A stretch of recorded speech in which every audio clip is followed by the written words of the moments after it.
Most of you aren't subscribed. Make sure to subscribe, as it helps out the channel. Without further ado, the series kicks off with several men aboard Navy ships, surveying a nearby island, all stating that their weapons have no chance against mysterious enemies. Heading onto the island, we follow several hunters facing the mysterious enemies, a swarm of monster red ants. As the frontline hunters work together, they attempt to physically stall the red ants, all whilst other hunters barrage the ants with spells. But sadly, the hunters are ultimately overrun by the swarm. As they all begin begging for their lives, the hunters all note how they are far too low level to be facing such powerful creatures. But just then, Byung-gu, a S-rank healer, arrives.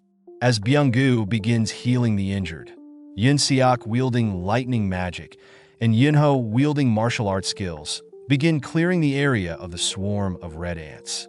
Amazed that the three S-rank hunters were easily able to save them, everyone suddenly senses a greater white ant monster appear, prompting Yun-seok and Yunho to volunteer to defeat the monster, all whilst Byung-gu continues to treat the injured.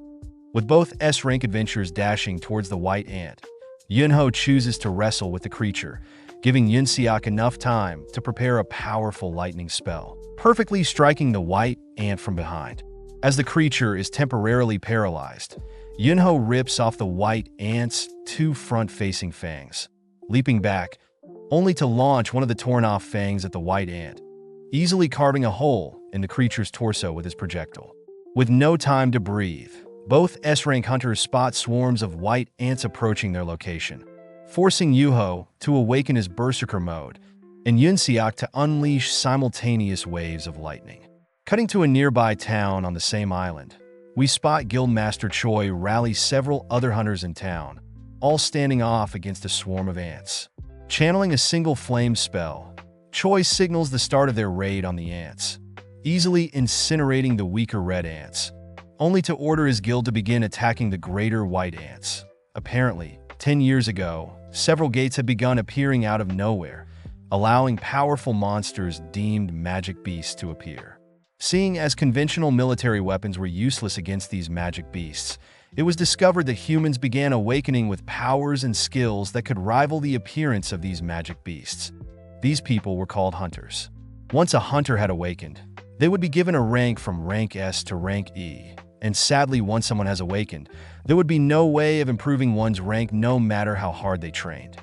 Cutting to the present day, 3 years later, we see a Mr. Kim sipping on some coffee in preparation for a raid only to greet Park.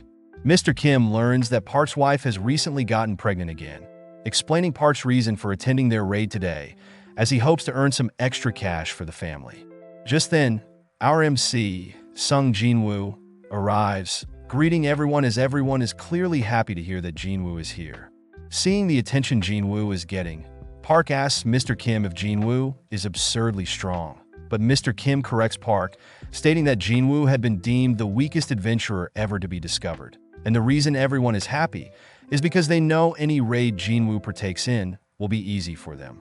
Cutting over to Jinwoo, we see him holding the sadness from overhearing Mr. Kim and Park gossip about his weak status, but suddenly bumps into Juhee, happy to be working with her again. Cutting Jinwoo off, Juhee demands to know why Jinwoo is so covered in scars. But as they sit down, Juhee helplessly listens as Jinwoo recounts his latest raid on an E-rank dungeon, blaming himself for not being strong enough to avoid being hurt. Before Juhee can say anything, they are both called to have a group meeting. Introducing himself as Song Cheol, Song states that he will be leading their raid, since he is the most highly ranked out of their party. With the meeting over, everyone begins making their way over to a portal, all heading in one by one, leaving only Jinwoo left. Taking out a blade he was barely able to afford, Jinwoo takes a deep breath, gripping his blade tight, only to head through the portal. Elsewhere, we follow an old man, Go Gun-hee, chatting with one of his employees, mentioning how the items collected upon slaying magic beasts are known as essence stones. Cutting back to Jinwoo, we see that he has managed to slay a magic beast by himself, acquiring an essence stone, but is caught off guard when a goblin sneaks up on him. Able to dodge the goblin's advances, Jinwoo goes in for a strike, but his blade shatters upon impact, leaving Jinwoo wide open for the goblin to stab him. Seeing Jinwoo in trouble, Park runs over to slay the goblin, heading back to help the rest of the group with other monsters. All whilst Juhee is forced to stop Jinwoo from bleeding out. As Jinwoo lies on the floor, he admires Song's magnificent skills, but just then we cut back to Go Gunny talking more about the uses of essence stones. Go Gunny states that stones acquired from slaying magic beasts allow powerful weapons to be crafted, but similar things can be done to mana crystals collected from dungeon raids.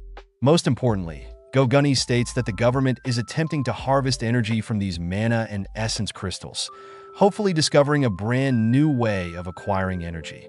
Back with Jinwoo, we see that his party had managed to deal with the swarm of monsters and the dungeon's boss, but Jinwoo notices Juhee's serious look. Juhee states that she is seriously worried for Jinwoo, not wanting him to push himself into dangerous situations. Just then, one of their party members points out that there is a tunnel that leads somewhere, catching everyone's attention as they suspect that this may be a double dungeon. Since the party wasn't able to acquire that much loot from their current dungeon, several people reason that they should be able to acquire extra loot, but the group leader Song wants to make sure everyone is on board.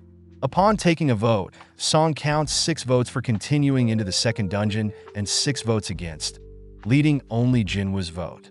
Thinking about his current situation, Jinwoo reveals that his father had gone missing, his mother is currently hospitalized, and his sister is about to enter college soon. Since he is the only one that can work, Jinwoo votes for entering the second dungeon. Cutting to Guild Master Choi in his massive building, we see him mentioning a hunter by the name of Cha Hae-in. But just then, right outside his building, we see 2 thieves steal a lady's handbag, fleeing on a motorcycle. Before the thieves can escape, Cha Hae-in appears, easily retrieving the stolen bag, only to leap away to avoid being swarmed, having become famous from being a S-rank hunter. Back with Jinwoo and his party, we see him apologizing to Juhee, always thankful for a B-rank hunter like Juhee being there for him, but sees that Juhee is clearly mad at Jinwoo for voting to explore the dungeons. Since dungeons close after a dungeon's boss is defeated, the party note how they have around 20 minutes to spare, but Juhee is pissed that Jinwoo is always putting his life in danger. But to make up for it, she demands Jinwoo take her out for a meal, as a thanks for always taking care of him.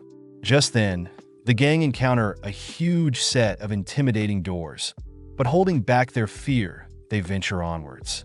As they enter a massive room, they notice the room automatically light up, spotting various statues littered around the edge of the room. Seeing a massive statue in particular, everyone begins wondering what the challenge of this dungeon could be. But as they begin inspecting the room more, they stumble upon some writing in the room. With the leader Song reading out the commandments of the Kartinon Temple, the commandments state that they must fear, praise, and prove their faith to God, or else they will not leave alive. Just then, the room's doors slam shut, prompting one of their group members to get freaked out, stating that they will personally be leaving.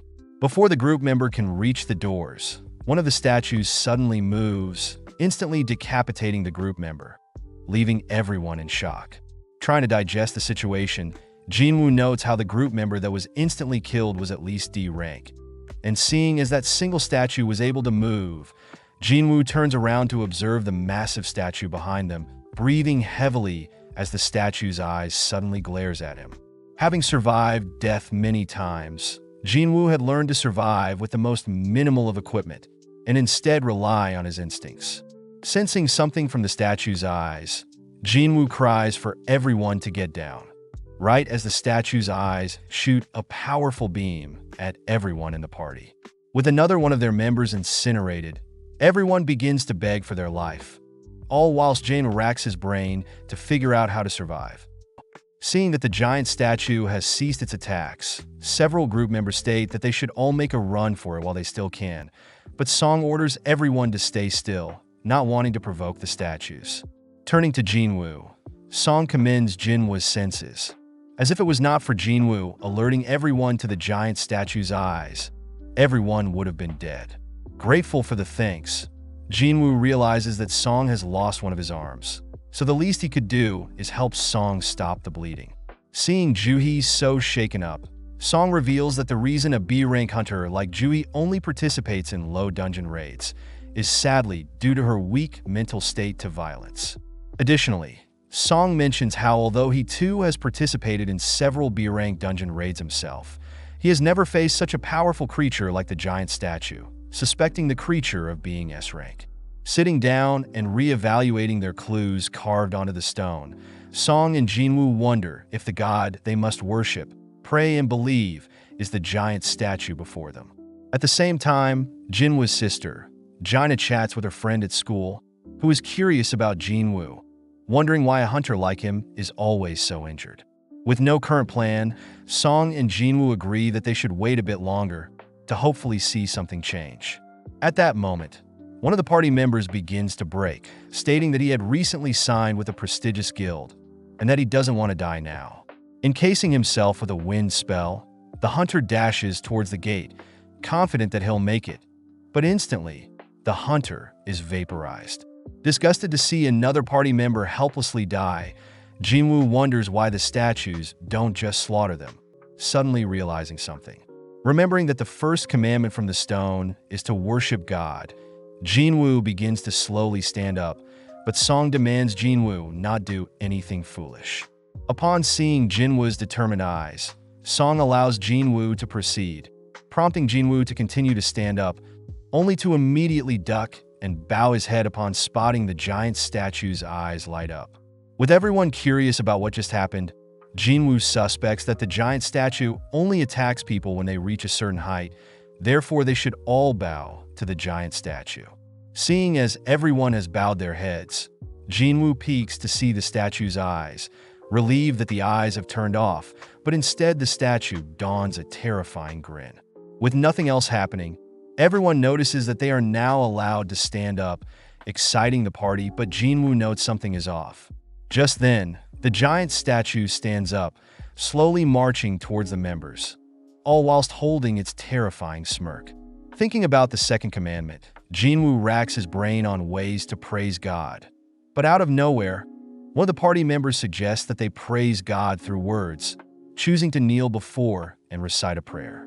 As everyone watches as the statue slowly approaches the knelt-down hunter, they all are forced to watch as the giant statue mercilessly stomps on the knelt-down hunter, following up by killing another frightened hunter.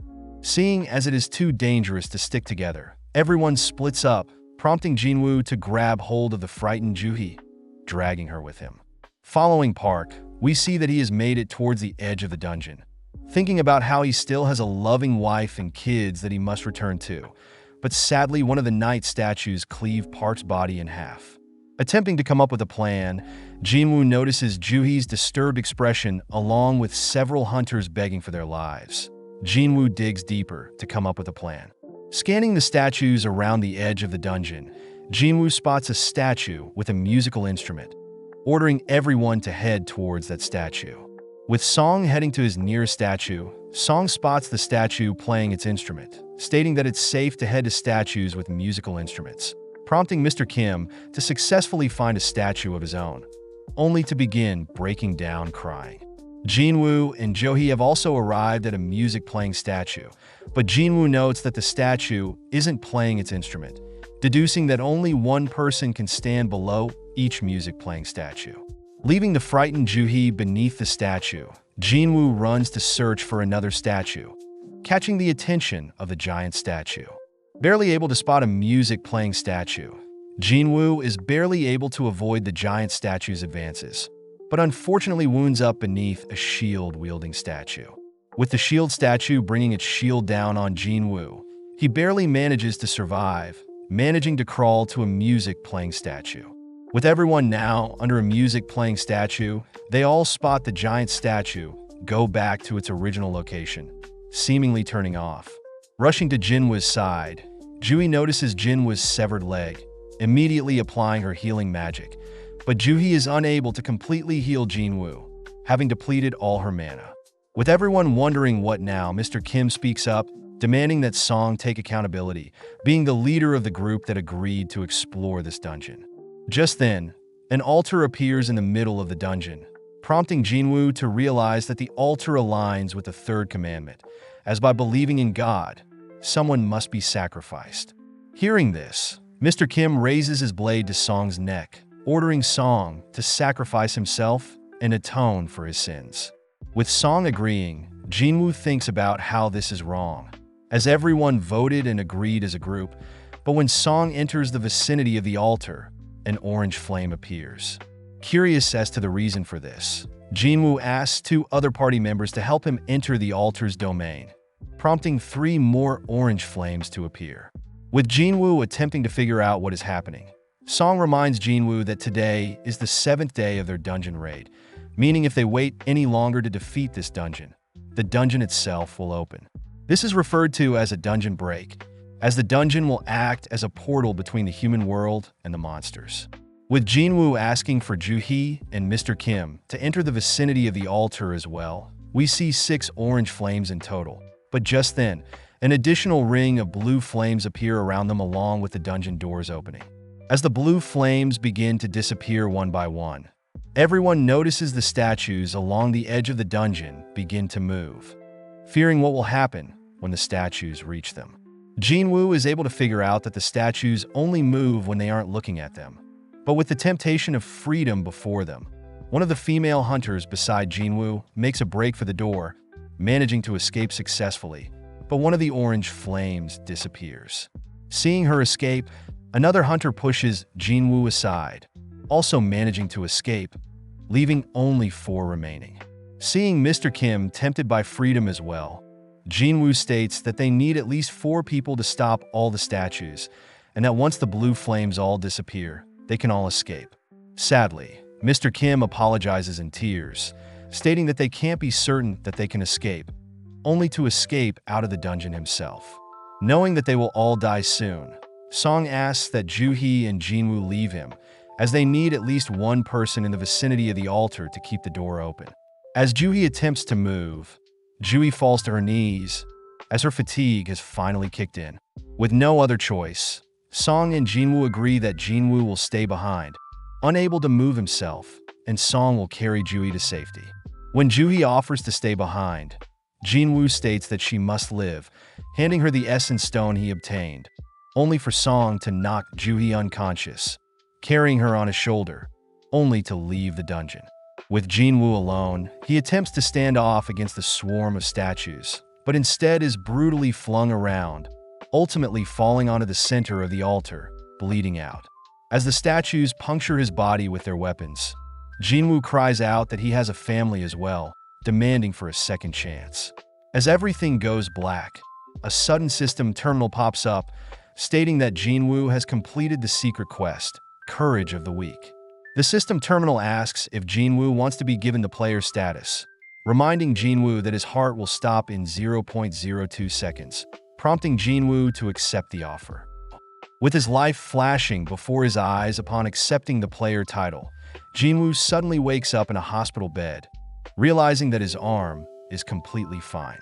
Fearing that his leg may still be missing, Jinwoo is pleasantly surprised to see that his leg has also healed, along with the various stab wounds he endured from the statues. Wondering if everything he went through was simply a dream, Jinwoo is interrupted by 2 men from the Hunters Association surveillance team, Woo Jinchul and Kong Taeshik. Sitting down to have a chat, Jinchul tells Jinwoo that he's been asleep for 3 days, but Jinwoo is more concerned about Song and Joo-hee. Jinchul unfortunately reveals that due to Song's arm being severed, he'll most likely have to retire from being a hunter. As for Joo-hee, she seems to be traumatized, currently undergoing psychiatric care, meaning her role as a hunter is currently on hold. Jinchul calmly repeats to Jinwoo that out of all the party members that entered the double dungeon, only 6 were able to make it out alive, but Jinchul does mention something peculiar. Apparently, when he along with several members of the White Tiger Guild went to rescue Jinwoo's party, they only ended up discovering Jinwoo's unconscious body, and no temple nor statues. Shocked to hear this, Jinwoo is unable to fathom what he just heard, but Jinchul reassures Jinwoo that he has no reason to suspect anything malicious went on, trusting Jinwoo and his members' words. Out of nowhere, Jinchul gets serious, asking if Jinwoo experienced a double awakening. Since it's quite well known that hunters once awakened can never improve their stats no matter how hard they train, but there have been rare cases in the past where hunters have awakened a second time, allowing the same hunters to reach the S rank. Having brought a mana measuring device, Jinchul asks Jinwoo to place his hand on the device to re-evaluate Jinwoo's current mana level. Since Jinchul heard that the statues in the dungeon were S rank and above, Jinchul deduces that the only way Jinwoo could have possibly survived was to be S rank or greater. Sadly, the reading on the device reveals that Jinwoo's mana level is still at 10, meaning Jinwoo is still an E rank hunter. As Jinchul and Taeshik leave, Jinwoo lies back in bed, trying to digest what is going on, but suddenly Jinwoo notices a system terminal pop up with several unread messages. Recognizing the terminal as the one he saw before he was forced to accept the player title, Jinwoo pokes at it, noting how it is not a physical terminal. Just then, Jaina arrives, scolding Jinwoo for being such a reckless older brother. Seeing Jaina in front of him, Jinwoo can't help but smile, happy to see his little sis. But this annoys Jaina, who states that she'll drop out of school and go job hunting if it means Jinwoo will stop having to risk his life as a hunter. Apologizing for always worrying her, Jinwoo asks if Jaina can see the system terminal in front of him, but Jaina gets confused, wondering if Jinwoo hit his head. Asking for some advice, Jinwoo learns from Jaina that he should open the messages he's received from this mysterious system terminal Jinwoo is seeing, just like a video game. With Jaina leaving for now, Jinwoo begins sifting through all the notifications, reading that the system intends to help Jinwoo get stronger, but if Jinwoo doesn't comply, he'll get punished. Stopping on his assigned daily quest, Jinwoo gets annoyed that he has to perform push-ups, sit-ups, squats, and running whilst he's still hospitalized, so Jinwoo simply lays back down, ignoring the daily quest. Cutting to Jinchul, we see him reporting Jinwoo's case to Gunny, noting how although Jinwoo didn't awaken again, it definitely is weird that no dungeon break ended up happening. That evening, we follow Guildmaster Choi, asking S-rank Cha Hae-in to participate in an upcoming B-rank dungeon raid. Apparently, since Cha was only recently a hunter, Choi states that he wants Cha to gain some more experience leading a team, reassuring Cha that all she needs to do is fight like she normally does, and that will be enough to lead the raid. Choi reminds Cha that his hunter guild is quite powerful in Japan, but compared to international guilds they are nothing. Therefore, learning ways to improve their members as a team is the ideal solution to grow stronger. That night, a huge gate begins forming in the middle of a busy road, but at the same time, Jinwoo's daily quest expires. As the system terminal begins to bug out, Jinwoo suddenly is forced awake, noticing huge amounts of shaking around his hospital bed. Having been assigned as punishment, Jinwoo awakens in a desert, turning to spot a massive poisonous centipede. Seeing a timer pop up, telling Jinwoo to survive for 4 hours, Jinwoo doesn't have time to wonder if this is a dream, running across the sand dunes in fear for his life. With the nurses in the hospital checking in on Jinwoo, they start panicking when they realize Jinwoo isn't in his room. But at the same time, as Jinwoo tirelessly flees from the various centipedes chasing him, his 4-hour time elapses, transporting him back into the hospital. Before Jinwoo collapses, he spots the system terminal congratulating him for surviving, only to reward Jinwoo. Several days later, Jinwoo gets ready for his daily quest, reassuring Jaina that she doesn't need to stress about him. Following Juhee, we see that she has been requested to help attend a D-rank dungeon raid. But since Juhee is still shaken up, she sadly declines the offer, but gets happy hearing that Jinwoo has finally awoken from the hospital. As Juhee brings a little basket of flowers for Jinwoo, she spots several nurses gossiping about Jinwoo, noting how weird it is for Jinwoo to have recently begun daily exercises. With Juhee unable to meet with Jinwoo, we cut back to Jinwoo, who has completed his daily quest for the day, learning that the system terminals are indeed real, as upon completion of his daily quest, Jinwoo is granted 3 rewards. First, Jinwoo is granted a full recovery of all exhaustion that can be used whenever. The second is skill points that can be used on any attribute. For Jinwoo, he's been placing them in strength, resulting in his body slowly growing more and more muscles. Jinwoo's final gift is a loot box, which up until now he had been receiving pins and bandages. But today he's received a mysterious key that opens a gate at Hapjeong subway station. With news of D-rank, C-rank, and B-rank gates beginning to appear more frequently around the country, we follow Jinwoo sitting beside his unconscious mother, revealed to have contracted a condition called eternal sleep. Apparently 4 years ago, Jinwoo's mother had entered the final stages of the disease, and sadly the only thing doctors can do is keep Jinwoo's mother on life support. Working through his daily quests, Jinwoo begins thinking back on his life, having expected to afford treatment for his mother when he first became a hunter. But as Jinwoo began joining raids, he realized that he was unable to fend for himself. But now with this opportunity to grow stronger, Jinwoo places most of his skill points into strength, heading to Hapjeong Station to enter the special gate.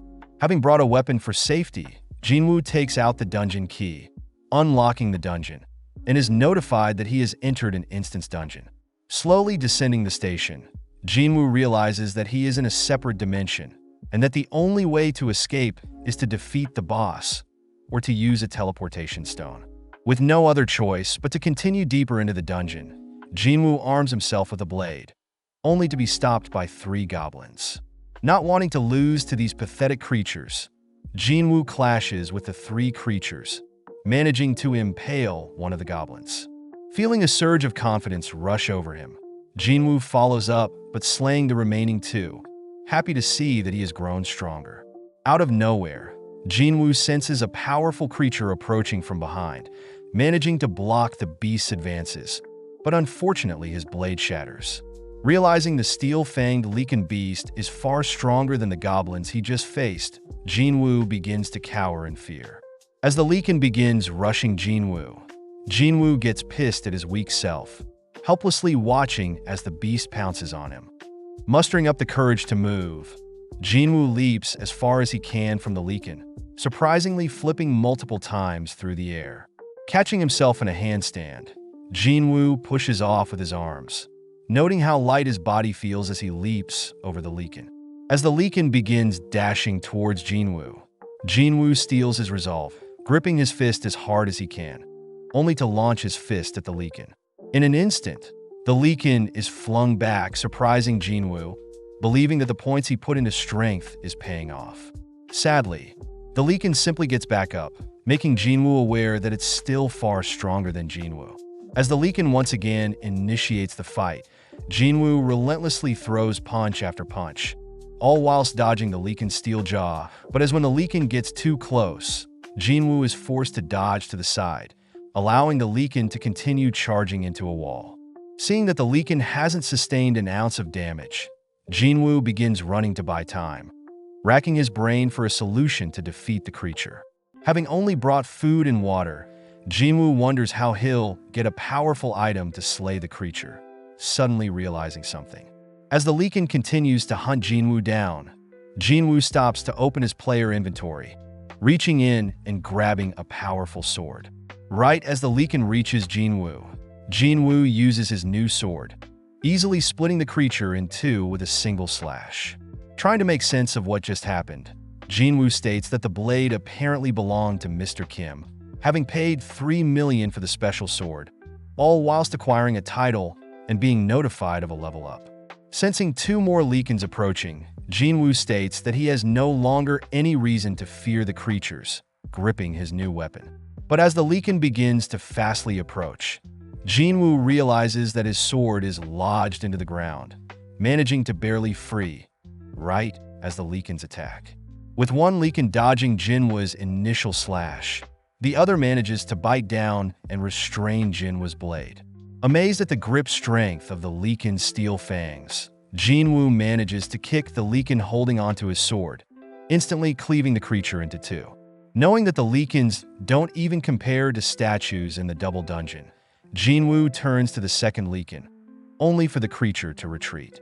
Sitting down to assess his stats, Jinwoo realizes that he has reached a level of 2, noting how his level never changed when he did his daily quests, but reasons that he only levels up during real combat.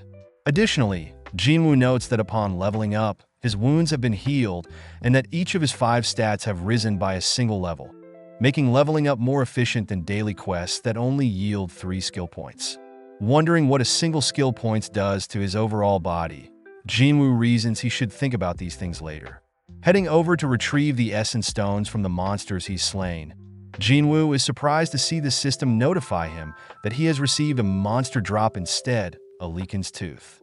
Navigating around the system terminal, Jinwoo notices a store, sad to see that he's too low level to purchase any items, opting to sell his most recent leaken tooth for 20 gold instead.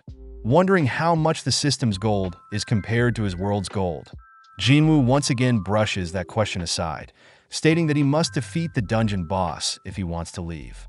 Knowing that he must get stronger first, before he can take on a dungeon boss by himself, Jinwoo suddenly spots the Leaken that fled earlier, having returned with a pack of lichens. Charging head first into the pack of lichens, Jinwoo begins to slay one Leaken at a time, stopping to assess the situation, thinking about what he could achieve with this new-found gift. Relentlessly dismantling the swarm, multiple level-up notifications can be seen as Jinwoo continues to carve through the pack, but at the same time, the gate that appeared on the road continues to grow in size, with no hunters arriving to take care of it. Having acquired the Wolf Assassin title, Jinwoo is seen victorious and all covered in blood, but sad to see that his sword will break soon. Reading up on his new Wolf Assassin title, Jinwoo is amazed to see that his attacks against animal-type monsters are boosted by 40%, and that he has acquired 34 wolf fangs, 2 worn daggers, a traveler's cloak, and surprisingly a teleportation stone. Wondering if he should use the teleportation stone to leave, Jinwoo wonders if he'll ever get another one of these instance dungeons again, reasoning that it can't hurt to explore the dungeon a little more. Cutting to Juhee, we see her receive a call whilst out on a midnight stroll, learning that a dungeon nearby has opened, and they are in need of a healer. As Jinwoo makes it deeper into the dungeon, he begins noticing his battles against various magical beasts growing easier and easier. Jinwoo realizes that the red text he saw for the Leaken had now turned white, meaning white text represents weak monsters, orange represents moderate monsters, and red means difficult monsters. Happy to have reached level 15, Jinwoo notes how he no longer can level up with the weaker magical beasts, reasoning that it's time to head downstairs to face this powerful aura he's been sensing. Upon reaching the bottom of the stairs, Jinwoo is weirded out by the decrepit station, but out of nowhere an attack suddenly sends Jinwoo flying against the wall, barely able to block the attack, but the attack instantly shatters his sword. Appearing from a stream of water, the blue Venomfang Kasaka floor boss appears, with an orange text. Scanning the creature, Jinwoo notes the floor boss's tough skin, rushing to engage the approaching snake, but leaves no dent due to the creature's tough skin. Circling around, the floor boss begins chasing Jinwoo through the station, helplessly body slammed into the stream of water, only to barely survive the creature's entrapment in the water. Flung across the station's platform, Jinwoo watches as the snake tosses a train at Jinwoo, scrambling to evade the oncoming projectile. Moving in on Jinwoo, the floor boss manages to pin Jinwoo to a wall, smashing him through said wall, pissing Jinwoo off as he demands to know why he hasn't grown stronger the slightest bit. Knowing that no one will come to save him, Jinwoo is smashed into the station ceiling, falling onto the ground, but Jinwoo has clearly had enough. Stabbing and evading the creature's advances, Jinwoo knows that compared to the S-rank statues, this creature is nothing, opting to ditch his blade to cling onto the snake. Choosing to bet on his raw strength, Jinwoo begins tightening his grip around the snake's neck, watching as the snake squirms and flails around, only to collapse. With the system notifying Jinwoo of his level ups, Jinwoo smirks, happy to see that he has indeed grown stronger, having just defeated a dungeon by himself. Additionally, Jinwoo notices that he has acquired Kasaka's Venomfang dagger, a blade double the attack of Mr. Kim's sword, even applying a drain and a paralysis effect on enemies, along with Kasaka's Venom Gland, a potion that seems too risky to use. Just then, the system notifies Jinwoo of his completion of the dungeon, reverting the station back to normal, prompting Jinwoo to exit from where he came from. Upon reaching the exit, Jinwoo finds it weird that no one is around, but he suddenly hears a military officer call out. Demanding to know why Jinwoo just appeared out of the station, the officer apologizes upon learning that Jinwoo is a hunter, guiding Jinwoo to a dungeon break nearby. Apparently, the dispatch hunters were able to clean up most monsters, leaving only the dungeon boss, which Jinwoo can sense with his new level. Upon arriving on the scene, Jinwoo is able to sense that there are 8 E-rank hunters and 2 D-rank hunters, all struggling to break through the dungeon boss's defense. Suddenly, Jinwoo spots Jui, sad to see that she still hasn't recovered from the trauma from the double dungeon. But this only motivates Jinwoo to step in. With the broken sword he's still holding, Jinwoo cocks back the blade, propelling the sword through the dungeon boss's skull, allowing the other hunters to subdue and finally defeat the boss. As the hunters are relieved to have defeated the boss, one of the knights gets stressed, knowing that they must have been helped by a monstrous hunter, able to pierce the dungeon boss's defenses with a single strike. Spotting a shattered blade nearby, the hunter asks if anyone knows who the blade belongs to, but Jui manages to spot Jinwoo leaving the scene, wondering how powerful Jinwoo has become. Back in the hospital, we see 2 nurses gossiping about Jinwoo, amazed that he has a hot body and a cute face, all whilst Jinwoo smashes out his daily quest. Upon visiting Jinwoo, one of the newer nurses is shocked, amazed that Jinwoo's muscles are far more amazing in person. Apologizing for being shirtless, Jinwoo slips on a shirt, only to ask the flustered nurse what he can help with. Shyly, the nurse reminds Jinwoo that he'll be discharged today, asking Jinwoo to head to the front desk in order to fill in some paperwork. Happy to hear that, Jinwoo begins heading towards the front desk, but as Jinwoo leaves his room, the nurse asks for Jinwoo's phone number. Comedically, Jinwoo obliges, believing that the nurse needs his number to send him his test results. That morning, we followed an interview on a news broadcast, interviewing S-rank hunter Baek Yunho. The interviewer remarks that Yunho is one of 7 S-rank hunters in the country, asking what it must be like for hunters to hone their skills and to put their lives on the line when exploring dungeons. Pleased by the question, Yunho states that the sole existence of a hunter is to explore and train, relating back to a time when he was a firefighter and that he needed to master the craft in order to ensure no one gets hurt. At the same time, we see Jaina impressed by Yuho on the television, but seeing as she'll be late for school, she begins rushing out of her apartment. Running into Jinwoo, Jinwoo reminds Jaina to be careful on her way to school, but having not seen Jinwoo in a while, Jaina asks Jinwoo if he's been working out. Walking towards Jinwoo, Jaina is shocked to see Jinwoo has also grown taller, which Jinwoo didn't notice. Before Jaina leaves, Jinwoo forces Jaina to take an umbrella, wishing her a safe trip. Checking his daily quests, Jinwoo notes that he'll finish his required 10-kilometer run later today. Checking out his own body, Jinwoo speculates that if he continues to put his points into strength, he'll probably become a bodybuilder. Knowing that he still has 12 skill points to use, Jinwoo notes how he should play some agility, thinking that vitality and perception could be helpful as well. But as for intelligence, Jinwoo wonders when he would have to use magic. Placing his points into strength, agility, and perception, Jinwoo suddenly gets a call from his landlord, realizing that he needs to pay this month's rent. Promising to pay soon, Jinwoo begins searching for dungeon raids he can join in on, noting how he has to raid higher-ranked dungeons to earn more money. Jinwoo thinks his ability to endlessly grow seems like a skill that no one has ever heard of.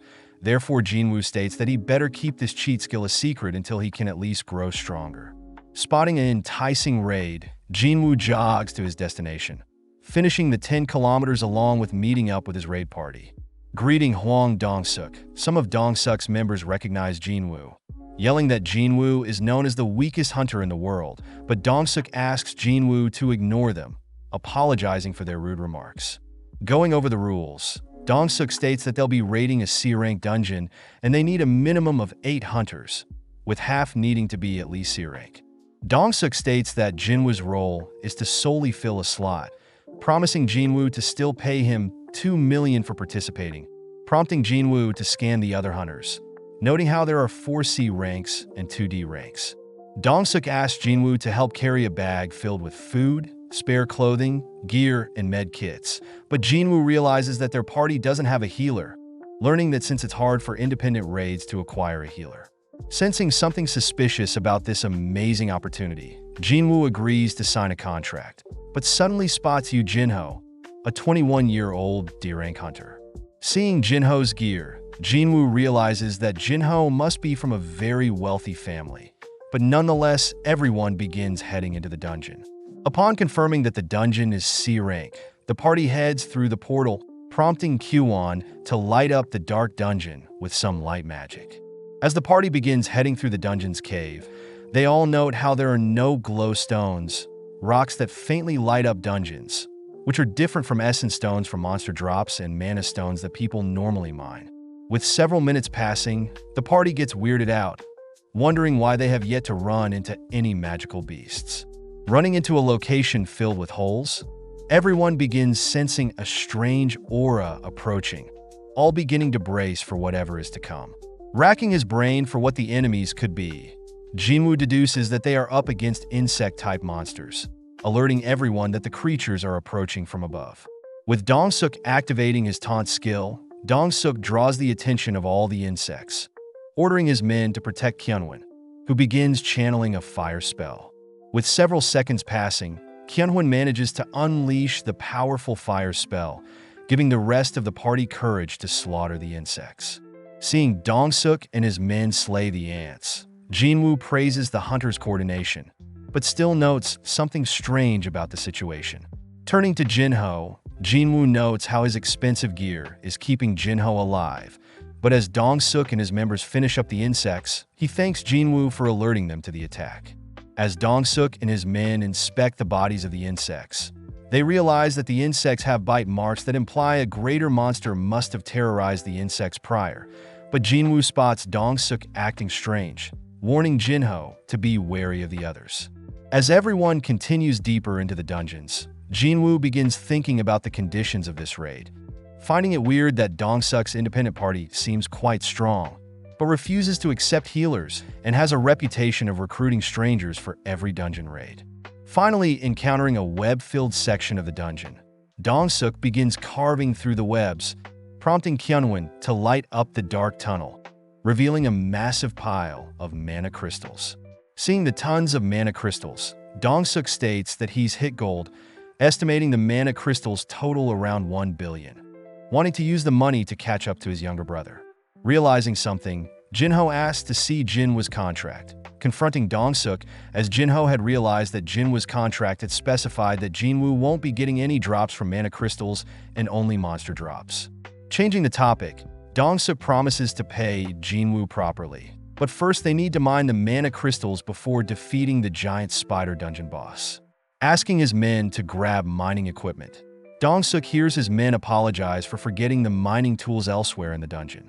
Scolding his men for being so forgetful, Dong-suk asks Jinwoo and Jinho to stay and watch the dungeon boss, ignoring Jinwoo's concerns, as Dong-suk states that they should trust his orders.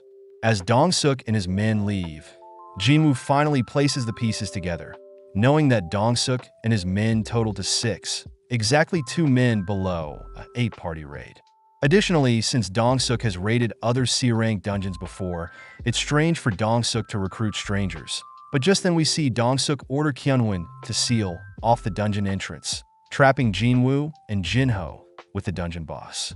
Flashing back, Jinwoo is reminded of a time when Song had told him about scummy hunters that would purposely get other party members killed in a dungeon, in order to take more loot for themselves as things that happen in the dungeon can't be tracked down. With the noise from various rocks blocking Jinwoo and Jinho's escape, we see the dungeon boss slowly descend.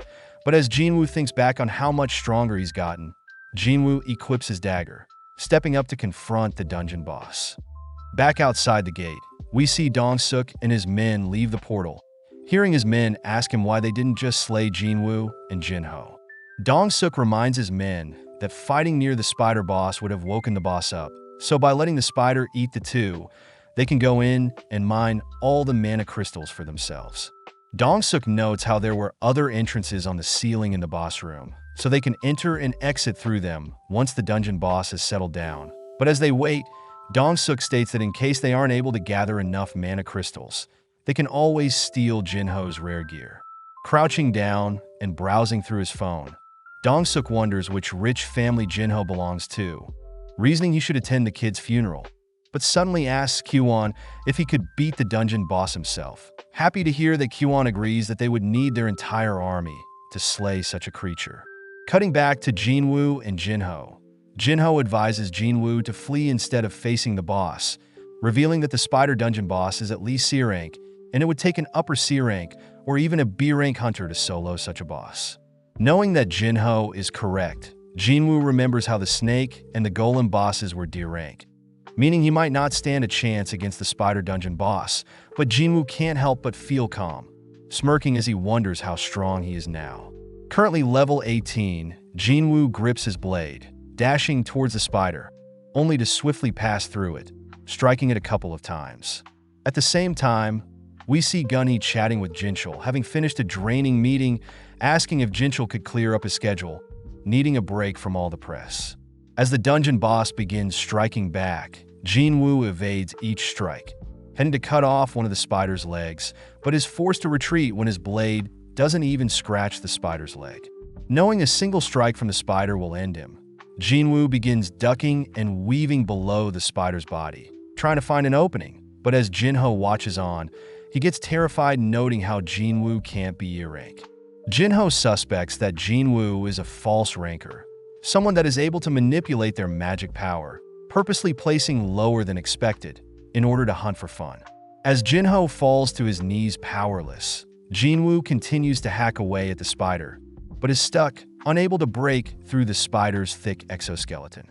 With his fatigue already at 57, Jinwoo confirms that his daggers have paralysis and drain on them, realizing that he'll need to use them to defeat the boss. Dashing forwards, Jinwoo realizes he can target the weaker spots of the spider to apply the debuffs, but suddenly senses something dangerous, leaping back, just avoiding the spider's acid spit. With another of the spider's trump cards revealed, Jinwoo knows that he'll lose if the fight draws out longer, opting to use his new dash skill. With a single cast of dash, Jinwoo appears above the spider, managing to impale and apply his dagger debuffs to the spider, but instantly the spider nullifies the debuffs. Knowing that he needs to keep applying the debuffs, Jinwoo speeds up, amazing Jinho as he tries to keep up with Jinwoo, but as Jinwoo sees an opening, he realizes that his fatigue has hit 70, giving the spider an opening to knock Jinwoo aside. As the spider scurries over to Jinwoo, it raises its claw to pierce Jinwoo, but right before it does, Jinwoo is reminded of his full recovery from his daily quests, barely activating it and escaping right before he's impaled. Once again above the creature, Jinwoo lands cleanly on the spider's face, impaling each and every one of the spider's eyes, successfully stacking paralysis and drain repeatedly until the spider collapses. Just like that, Jinwoo had soloed a C-rank dungeon boss, gaining a couple levels and grateful to have kept the full recovery for occasions like this. Amazed and terrified at Jinwoo's potential, Jinho watches as Jinwoo retrieves the dungeon boss essence stone, politely offering to carry all the gear, handing Jinwoo some water only to begin mining some mana stones. Weirded out by Jinho's sudden change in attitude, Jinwoo spots Dong-suk and his party arriving in the boss room through an entrance in the ceiling, all wondering who defeated the dungeon boss. At the same time, we see Gunhee and Jinchul sparring, with Gunhee nonchalantly parrying and blocking each of Jinchul's strikes, only to land a powerful punch on Jinchul. Checking to see if Jinchul is okay, Gunhee thanks Jinchul, as he needed to relieve some stress, reminding Jinchul that relying solely on one's hunter's skills is foolish, as it's important to hone one's mind and body normally. Back with Jinwoo, we see Dong-suk and his men confirm that the spider boss had been defeated, revealing that they know Jinho is the son of Yu Myung-han, the head of the Eugene Construction Company. Curious as to why Dong-suk is mentioning that now, Jinho is horrified to hear Dong-suk offer him to join them, asking Jinho to kill Jinwoo.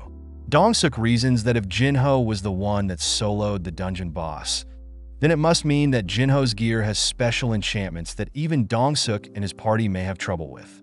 Seeing Jinho hesitate, Dong-suk states that he can either accept his offer, or he can die here with Jinwoo. Seeing Jinho slowly approach Jinwood, Dong-suk is happy to see Jinho is choosing to slay Jinwoo, but is shocked when Jinho has decided to fight alongside Jinwoo. With no other choice, Dong-suk and his men begin slowly approaching Jinwoo and Jinho, asking if they have ever slayed another human before, but just then, Jinwoo gets an urgent quest, ordering Jinwoo to slay the 6 entities with immense bloodlust, or else Jinwoo will receive a punishment. As Kwon fires a spell at Jinwoo, We cut to Heejin meeting up with some friends, heading to a cafe to catch up.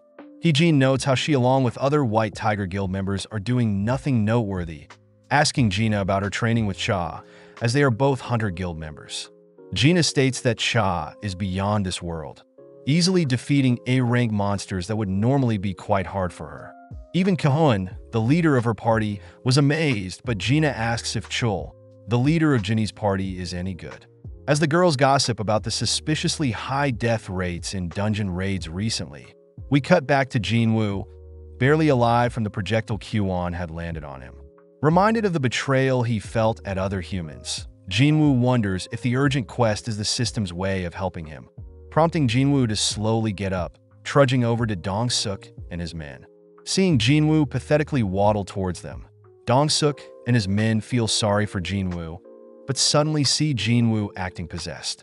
Having heard enough, one of Dong-suk's men, Juntae, leans on Jinwoo, mocking Jinwoo's pathetic act, but Jinwoo silences Juntae, conjuring his dagger, only decapitating Juntae with a single slash.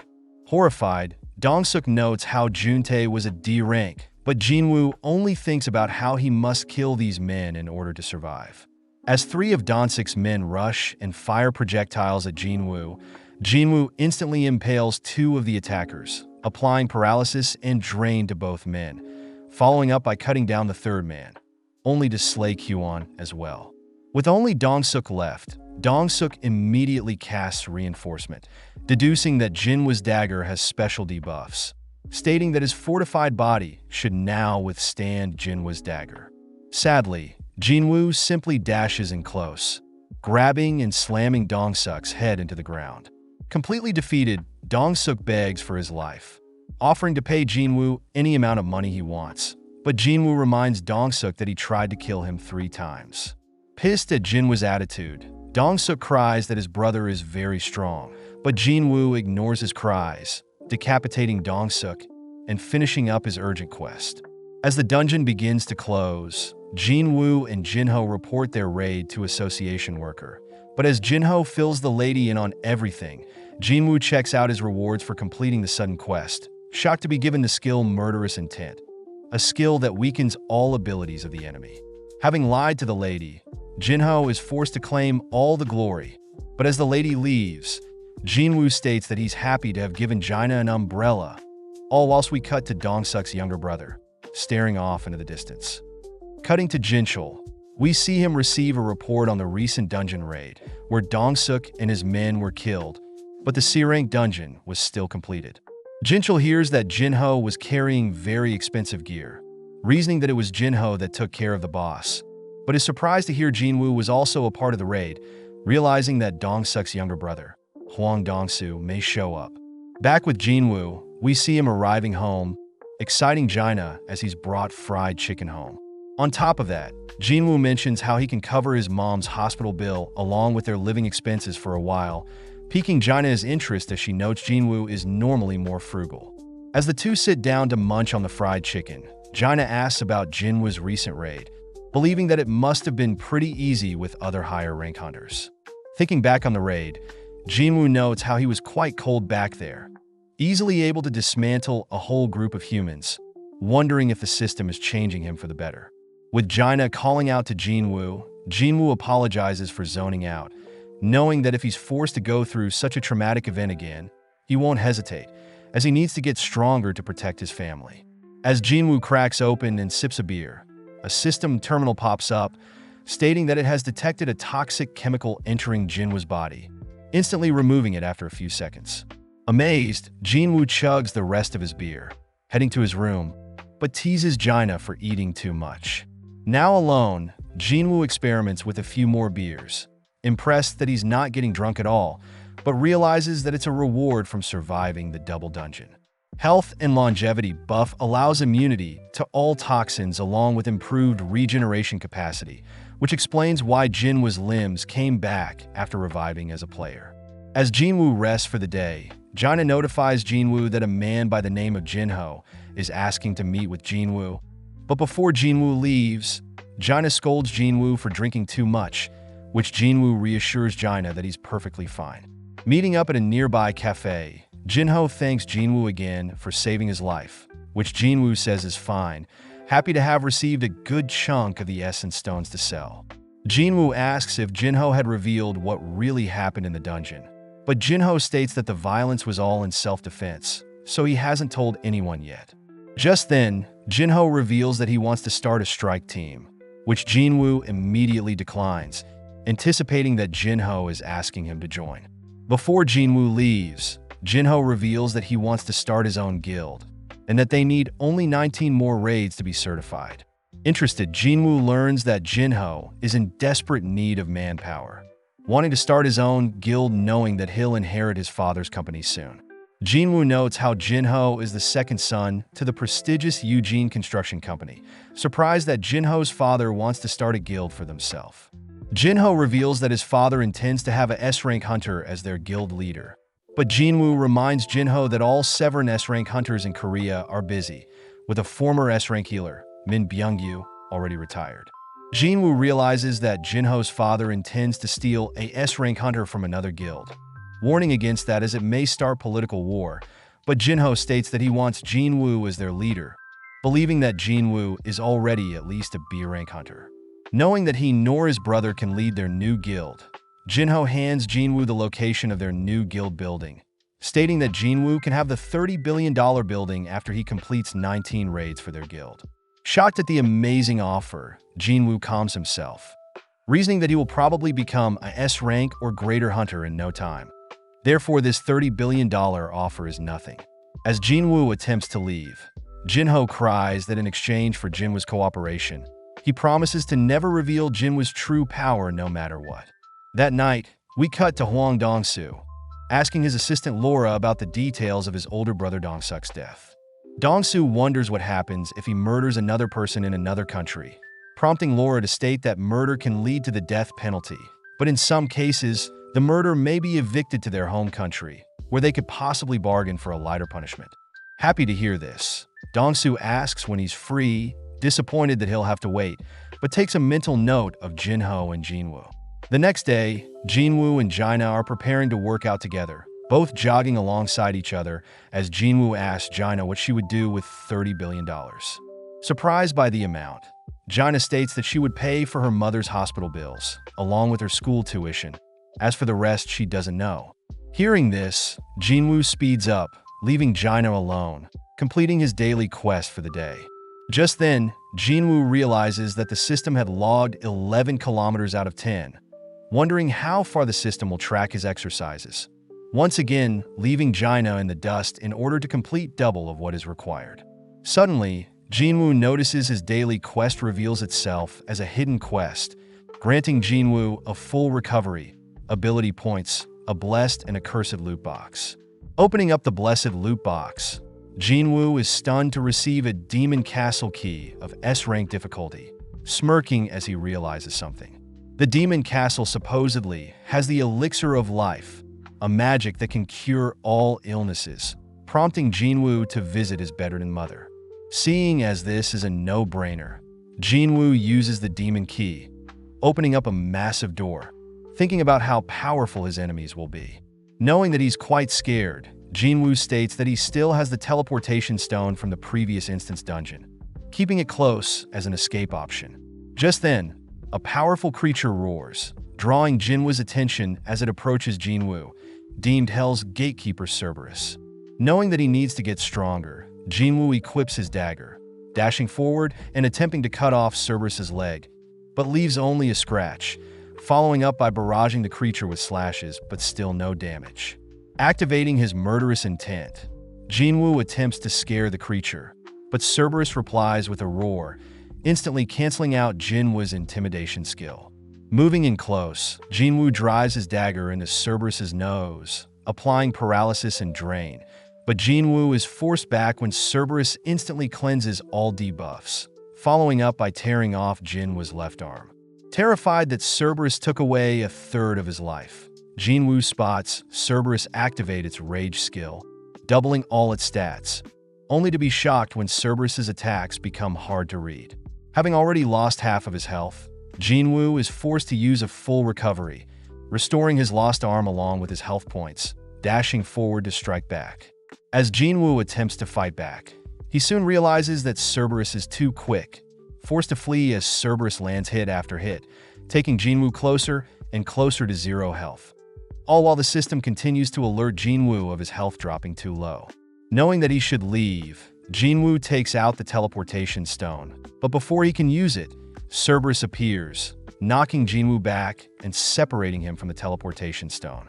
Now forced to hide, Jinwoo remembers the system's shop, purchasing 3 health potions that heal 100 health points each. Looking through his inventory, Jinwoo spots the venom drop from defeating the snake in the instance dungeon. Drinking the potion knowing that any debuffs will be instantly removed, leaving only the potion's 20% physical boost. Just then Cerberus appears, forcing Jinwoo out from hiding. But Jinwoo notes how Cerberus's rage skill has expired. As Jinwoo attempts to move in close with his dagger, Jinwoo is sadly caught by the jaws of Cerberus, dropping below 1,000 health points, but Jinwoo finally is close enough. Gripping his dagger, Jinwoo repeatedly punctures Cerberus's eye with his blade, ultimately forcing Cerberus to drop dead, relinquishing Jinwoo as his newly acquired levels heal him. Checking out his monster drops, Jinwoo spots a demon castle door key, an item that he can access along with a fraction of the materials needed to craft the elixir of life. Knowing that he'll surely die if he enters the demon castle now, Jinwoo sets a goal of getting stronger first, before he returns to complete the elixir of life. Returning to his mother's side, Jinwoo can't help but be fixated on the elixir of life, wondering if this is the answer he's been looking for to awake his mother from her slumber. Knowing that he can only find and craft the elixir in the demon castle, Jinwoo knows that he is too weak at his current state, promising to get stronger. Cutting to a nearby cafe, Jinwoo agrees to help Jinho with completing 19 dungeon raids, but Jinwoo states that he only agrees if Jinho and himself are to raid the dungeons. Completely stunned by Jinwoo's conditions, Jinho reminds Jinwoo that they'll be raiding C-rank dungeons and that they need a minimum of 8 people per dungeon raid. Jinwoo simply says Jinho can find randoms that will fill in the positions, just like what Dong-suk did, but Jinho is worried that himself and Jinwoo are still too weak. Jinwoo states that by having only himself and Jinho enter the dungeons, they can guarantee that no one else gets injured, and plus having a clean record after 19 dungeon raids will surely impress Jinho's father, inspiring Jinho to agree to Jinwoo's conditions. Cutting to Cha Hae-in, we see Cha flawlessly exercising, sprinting around a racetrack only to stop for some water. As Cha cools off with some stretches, she calls out to the mysterious man that has been watching her, impressing the man as he hands Cha a business card belonging to Eugene Construction Company, Yoonbyeom Gil. Following Jinho and his father, Jinho listens as his father reminisces on the past 10 years, with the world being flipped on the resources found in the dungeons. Jinho's father notes how powerful the Hunter Association is, belonging to the government, and is solely responsible for classifying hunters' strengths along with keeping track of dungeon appearances. Even though the Hunter Association is influential, Jinho's father states that the 5 guilds, the Hunter Guild, the White Tiger Guild, the Fiend Guild, the Fame Guild, and the Knights Guild are way more influential, able to amass huge amounts of resources. Jinho's father reiterates that they themselves must start a guild, prompting Jinho to think about how powerless he is, wondering how he can impress his father. Back with Jinwoo, we see him completing his daily quest, sad to see that he isn't able to surpass the required daily tasks. Accepting his rewards, Jinwoo wonders if he can get another special key to an instance dungeon.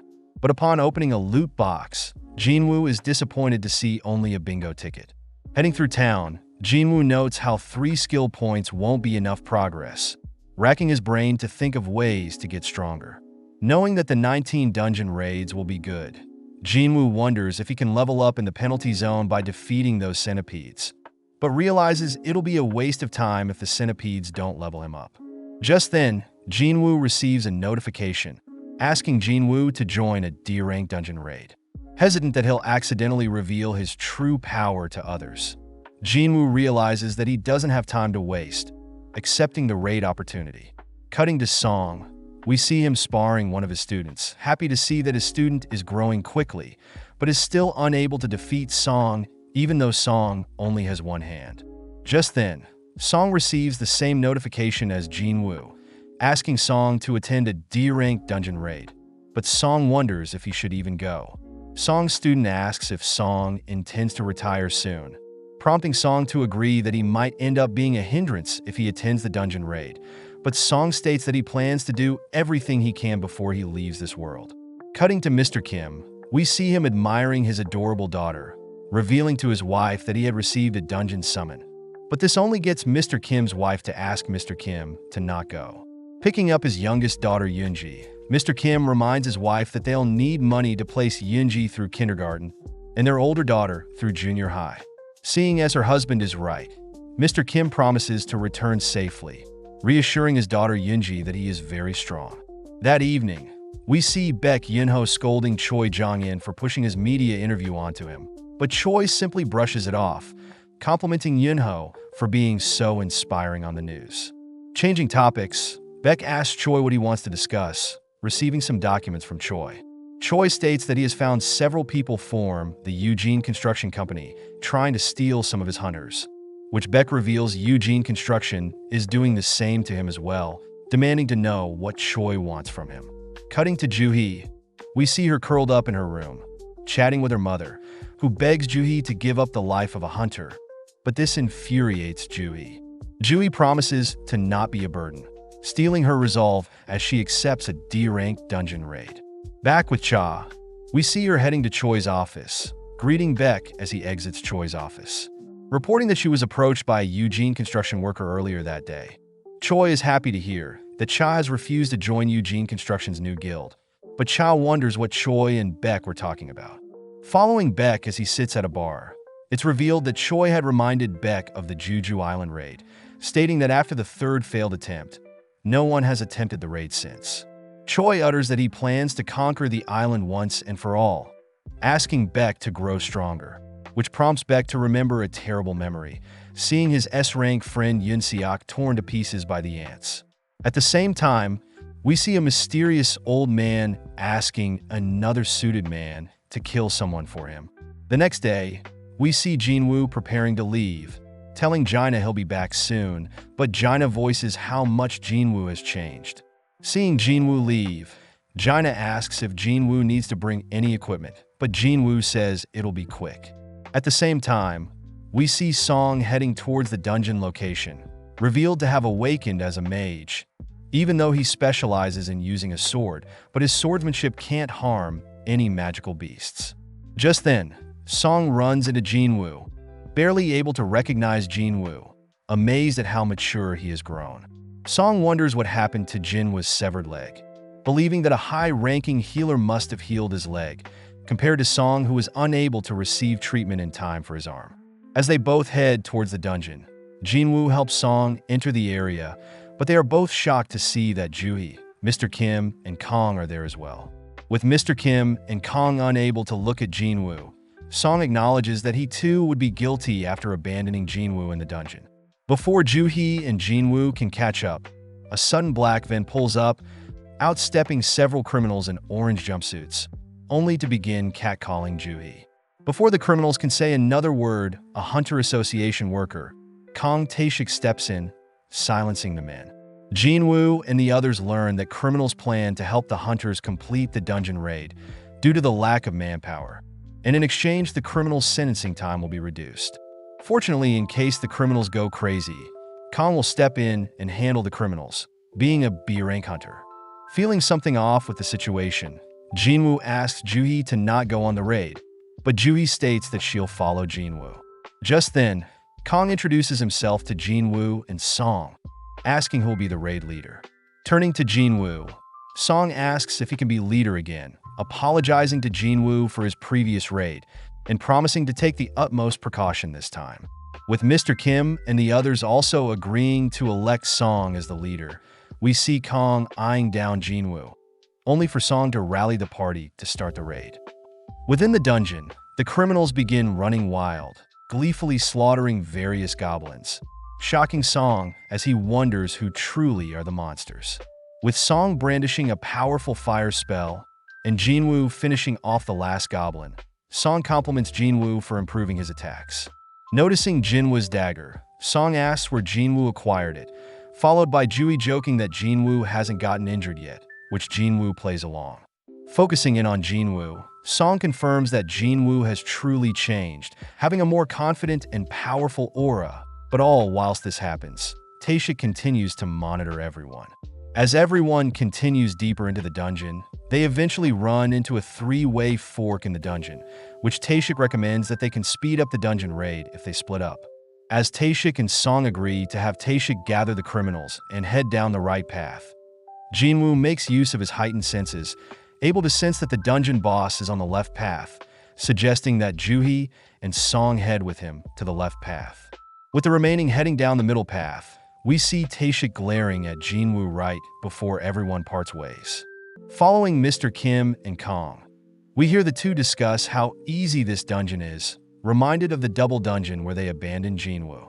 Having made up his mind, Mr. Kim states that after the mission is over, he'll personally apologize to Jinwoo for abandoning him, having been using his family as an excuse. But now, if he wants to continue priding himself as a hunter, Mr. Kim must own up to his wrongdoings. With Kong wondering if Jinwoo will forgive them, Mr. Kim states that it doesn't matter, but just then we cut to Taeshik and the criminals. As the criminals mercilessly clean up the goblins, Taeshik mentions how the monsters are too weak, asking the criminals if they would be able to slay humans just like they would magical beasts. It's revealed that Taeshik was contacted recently by a father of a victim of the three criminals, learning that the criminals had led the father's daughter to end her own life, and the father's wife to be traumatized by the loss of their daughter. The father begins to grow infuriated, having learnt that the three criminals will be released soon, being able to shorten their sentence by participating in dungeon raids as skilled hunters. Kneeling down, the father offers to pay Taeshik $3 billion, and in exchange Taeshik is to kill the three criminals in the dungeon, where there will be no evidence of what happened. In the present, Taeshik coldly glares at the criminals, announcing that he'll cover up the criminals' deaths by saying they were killed by 100 goblins. Cutting back to Mr. Kim and Kong, we see the two have stumbled onto the same path as Taeshik and the criminals, watching in disbelief as Taeshik strangles the last remaining criminal. Taeshik realizes that Mr. Kim and his tunnels are connected, meaning that Jinwoo's path leads to the boss room. But seeing as there are witnesses, Taeshik decapitates the last criminal, slowly approaching Mr. Kim and Kong. Cutting to Jinwoo, we see him remembering that he had met Taeshik in the hospital, but suddenly everyone hears a blood-curdling scream, prompting Jinwoo and the others to rush towards the noise. Upon reaching the sound, Jinwoo and the others are stunned to see the criminals dead, along with Kong brutally slaughtered. Just then, Jinwoo hears someone breathing, realizing that Mr. Kim is still alive, prompting Juhi to rush over and begin healing Mr. Kim.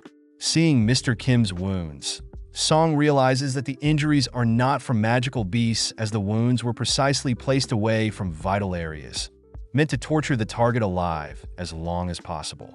With Mr. Kim not recovering, Mr. Kim mutters that he should just die, but Jinwoo cries that Mr. Kim must live on for his family, making up the excuse that Mr. Kim must live so Jinwoo can hate him. Sad to not be able to officially bow and apologize, Mr. Kim uses his last remaining words to beg for forgiveness from Jinwoo, only to finally pass away. Just then, Taeshik appears from the ceiling, diving towards Juhi with his blade, but Jinwoo perfectly catches Taeshik's hand, impressing Taeshik as he wanted to take out the healer first. Song demands to know why a member of the Hunter Association is acting so crazy, but Taeshik cuts Song off, revealing what he plans to report. Taeshik states that he'll report the criminals who slaughtered Jinwoo and the others. And when the criminals attempted to attack Taeshik, Taeshik had no choice but to put down all the criminals, grinning at his own scheme. With Jinwoo pissed at Taeshik's disgusting words, Song asks everyone to step back, picking up Mr. Kim's blade and offering to slay Taeshik himself. Song begins assessing the situation, knowing that Taeshik is B rank, a rank higher than his C rank. But Song calls for Juhi to enhance him with a physical enhancement spell, betting on the fact that an assassin type like Taeshik will have a weak defense. Happy to be challenged, Taeshik reveals that he knows Song is a mage type, dashing in to strike Song down, but Song manages to parry the blow. As Taeshik mocks Song's pathetic swordplay, Song manages to cut Taeshik in half, but realizes that it was Taeshik's afterimage. Going on the offense, Song continues to force Taeshik back, impressing Jinwoo as Song is able to barely keep up with Taeshik's agility. But Taeshik speeds up, ultimately outmatching Song and lands a slash on Song.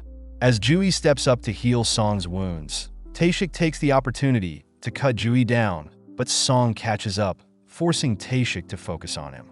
Annoyed that Song is giving him such a hard time, Song reveals that he is currently teaching a S-rank hunter, but Taeshik simply speeds up faster, cutting Song up as he darts around the dungeon.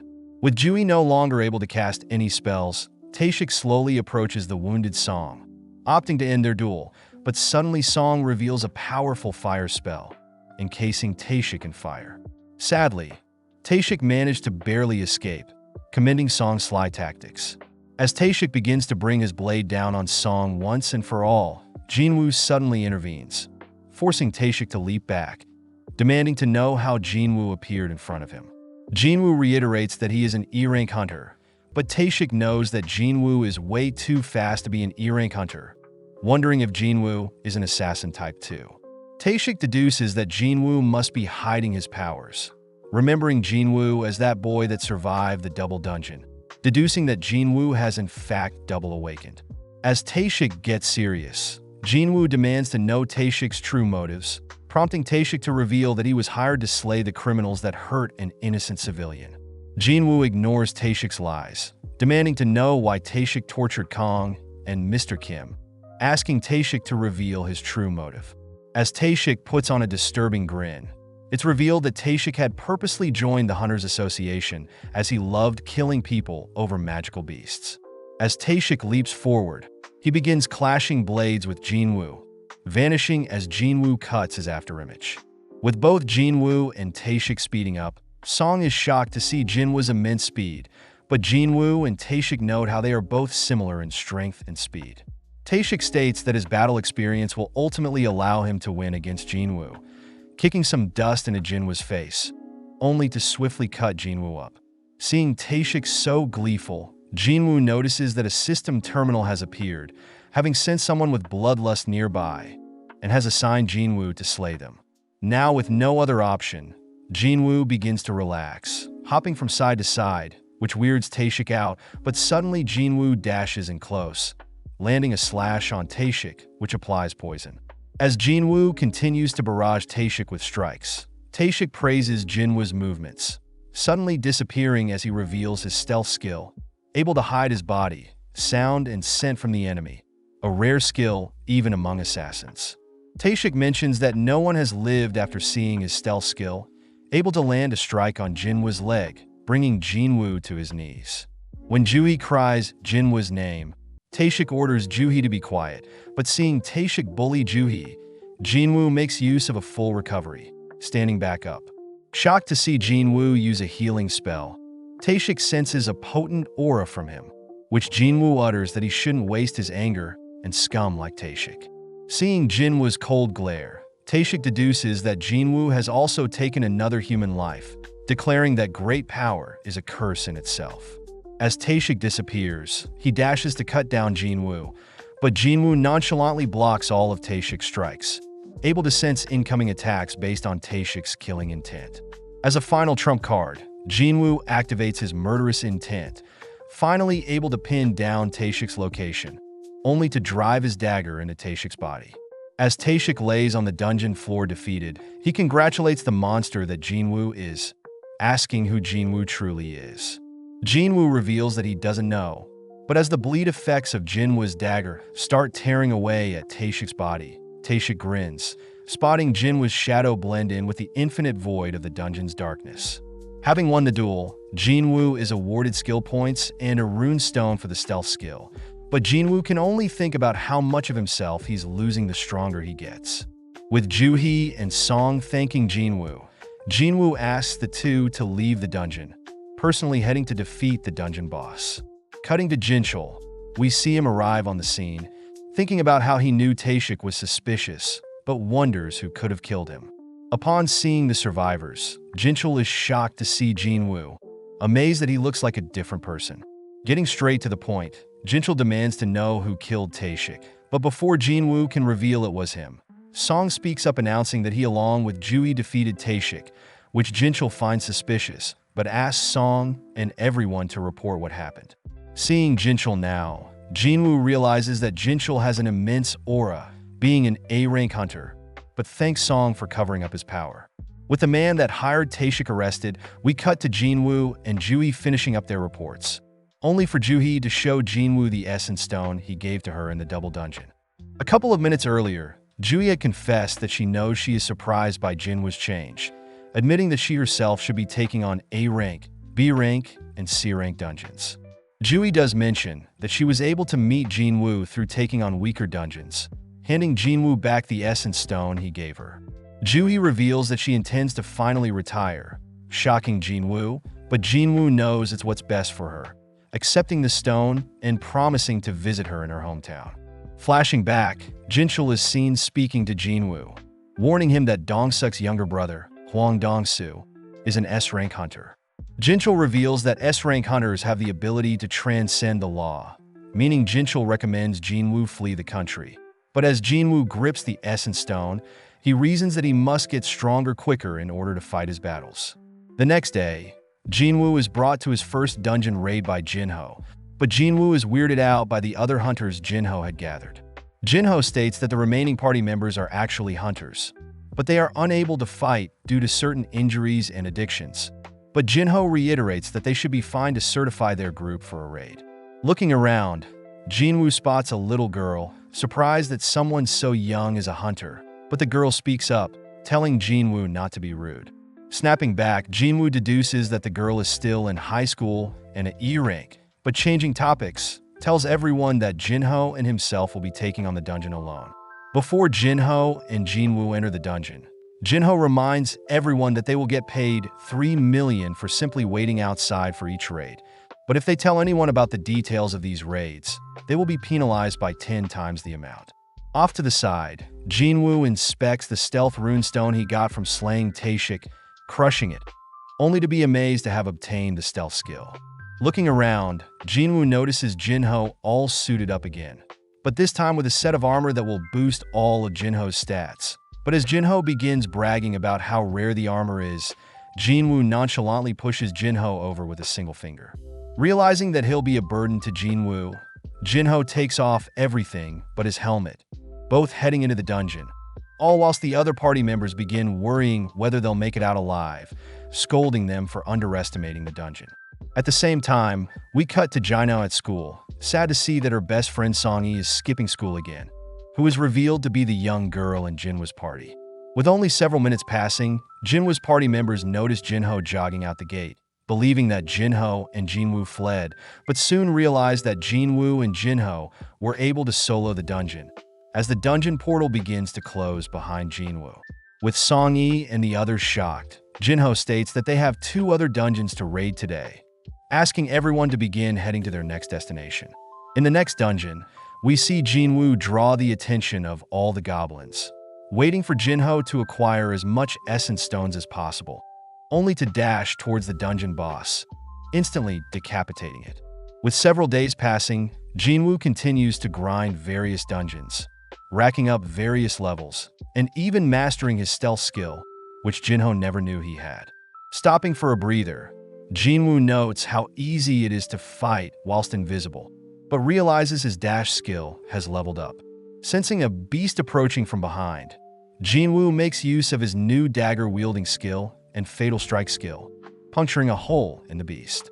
As Jinho begins collecting the slain monster's essence stones, Jinwoo begins recharging his mana with a potion, knowing that he should level his intellect attribute as his new skills are draining his mana.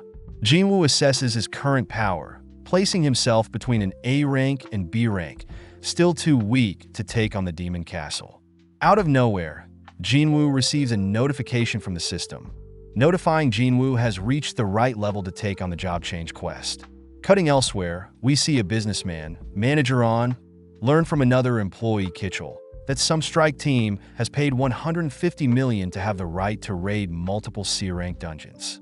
Looking into the raid team, On is shocked to hear the son of the Eugene Construction Company doing something so reckless, but realizes that Sung Jinwoo is part of the strike force, curious as to whether Jinwoo is hiding something. As Jinwoo and Jinho finish up another dungeon, we see on reveal to Kitchell that Jinwoo is quite suspicious, having participated in 3 calamities and survived them all. First was the double dungeon, second was Hwang Dong-suk's Hunter Strike team, and finally was Kong Tae-shuk's murder attempt. With all this in mind, On deduces that Jinwoo is reawakened, heading off to gather more intel on Jinwoo. As On and Kitchell head to Jinwoo's current location, they are both shocked to see several of Jinwoo's party lazing around in front of a dungeon portal.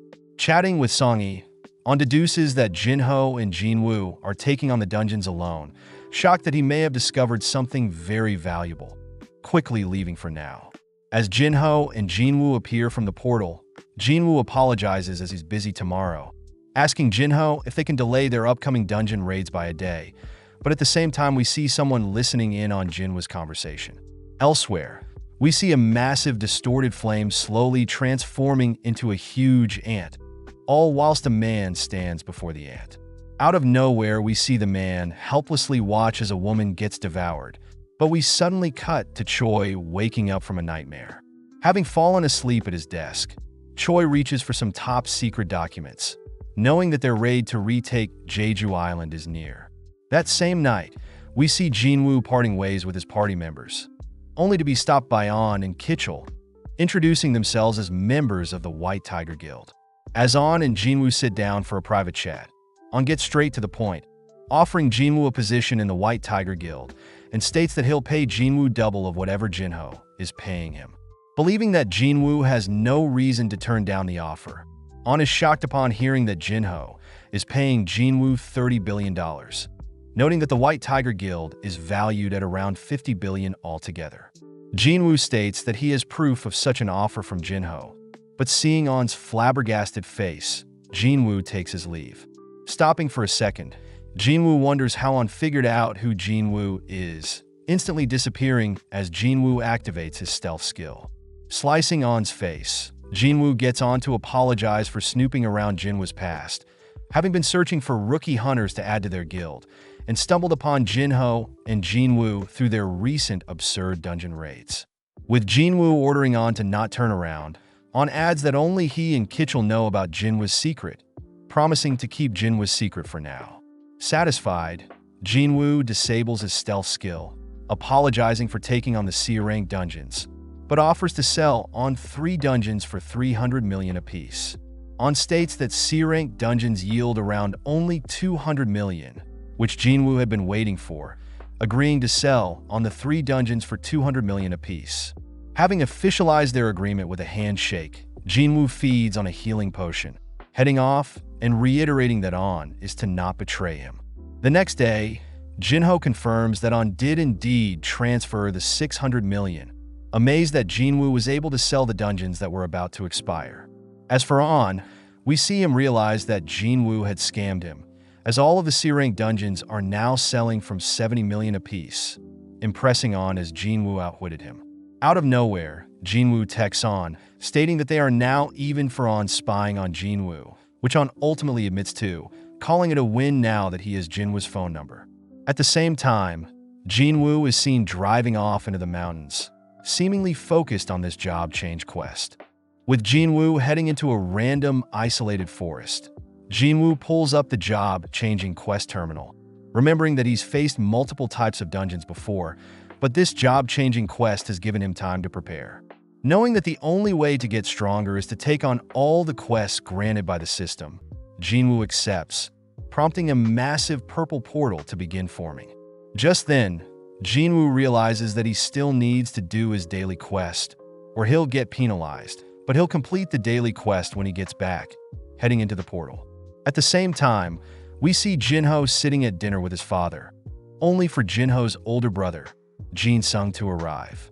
With Jinwoo heading through the halls of the dungeon, he reads that he can't use any potions or his full recoveries and can't leave until he completes the dungeon, meaning Jinwoo will have to be more careful during battle. Hearing something approaching, Jinwoo immediately equips his dagger, spotting an armored knight approaching. Seeing the knight move so slowly, Jinwoo dashes forward, attempting to cut the knight down, but no luck. Switching to defense, Jinwoo blocks the knight's advances, leaping back only to lunge forwards with his fatal strike skill, but his dagger is unable to pierce the knight's armor. Annoyed, Jinwoo continues to weave around the knight, opting to use his sheer strength to tear apart the knight. Having defeated the knight, Jinwoo realizes he's wasted mana, but has no time to think as he senses several other knights approaching.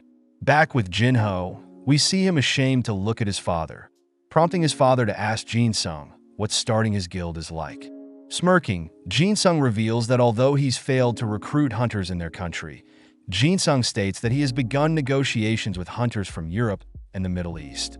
Turning to Jinho, Jinsung says he knows Jinho is working on something on his own, but warns Jinho to not interfere with hunters Jinsung is talking to. Looking down, Jinho thinks about how he has a trump card, choosing to keep Jinwoo's existence a secret for now. Following Jinwoo, he makes use of his raw maneuvers to take apart the knights, noting how he's using a lot of stamina, but suddenly equips his daggers, puncturing the air behind him, revealed to be a stealth assassin.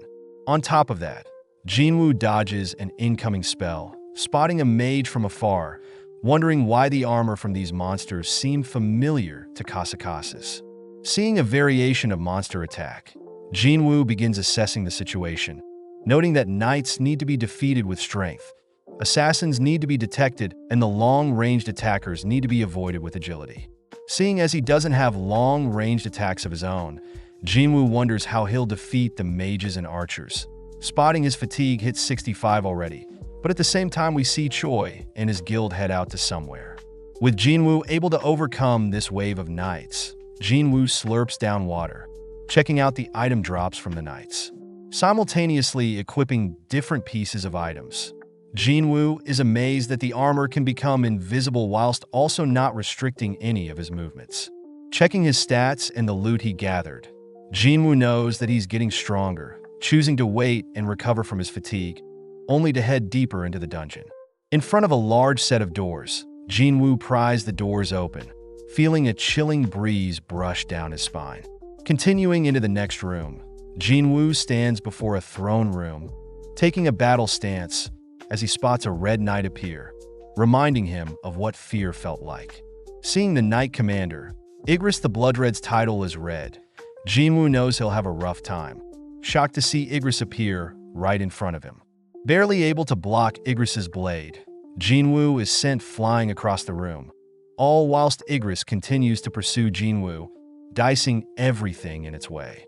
Going on the offense, Jinwoo notes how monstrously quick Igris is, choosing to overpower Igris. But Igris meets Jinwoo's dagger, infusing its blade with electricity when Jinwoo gets close.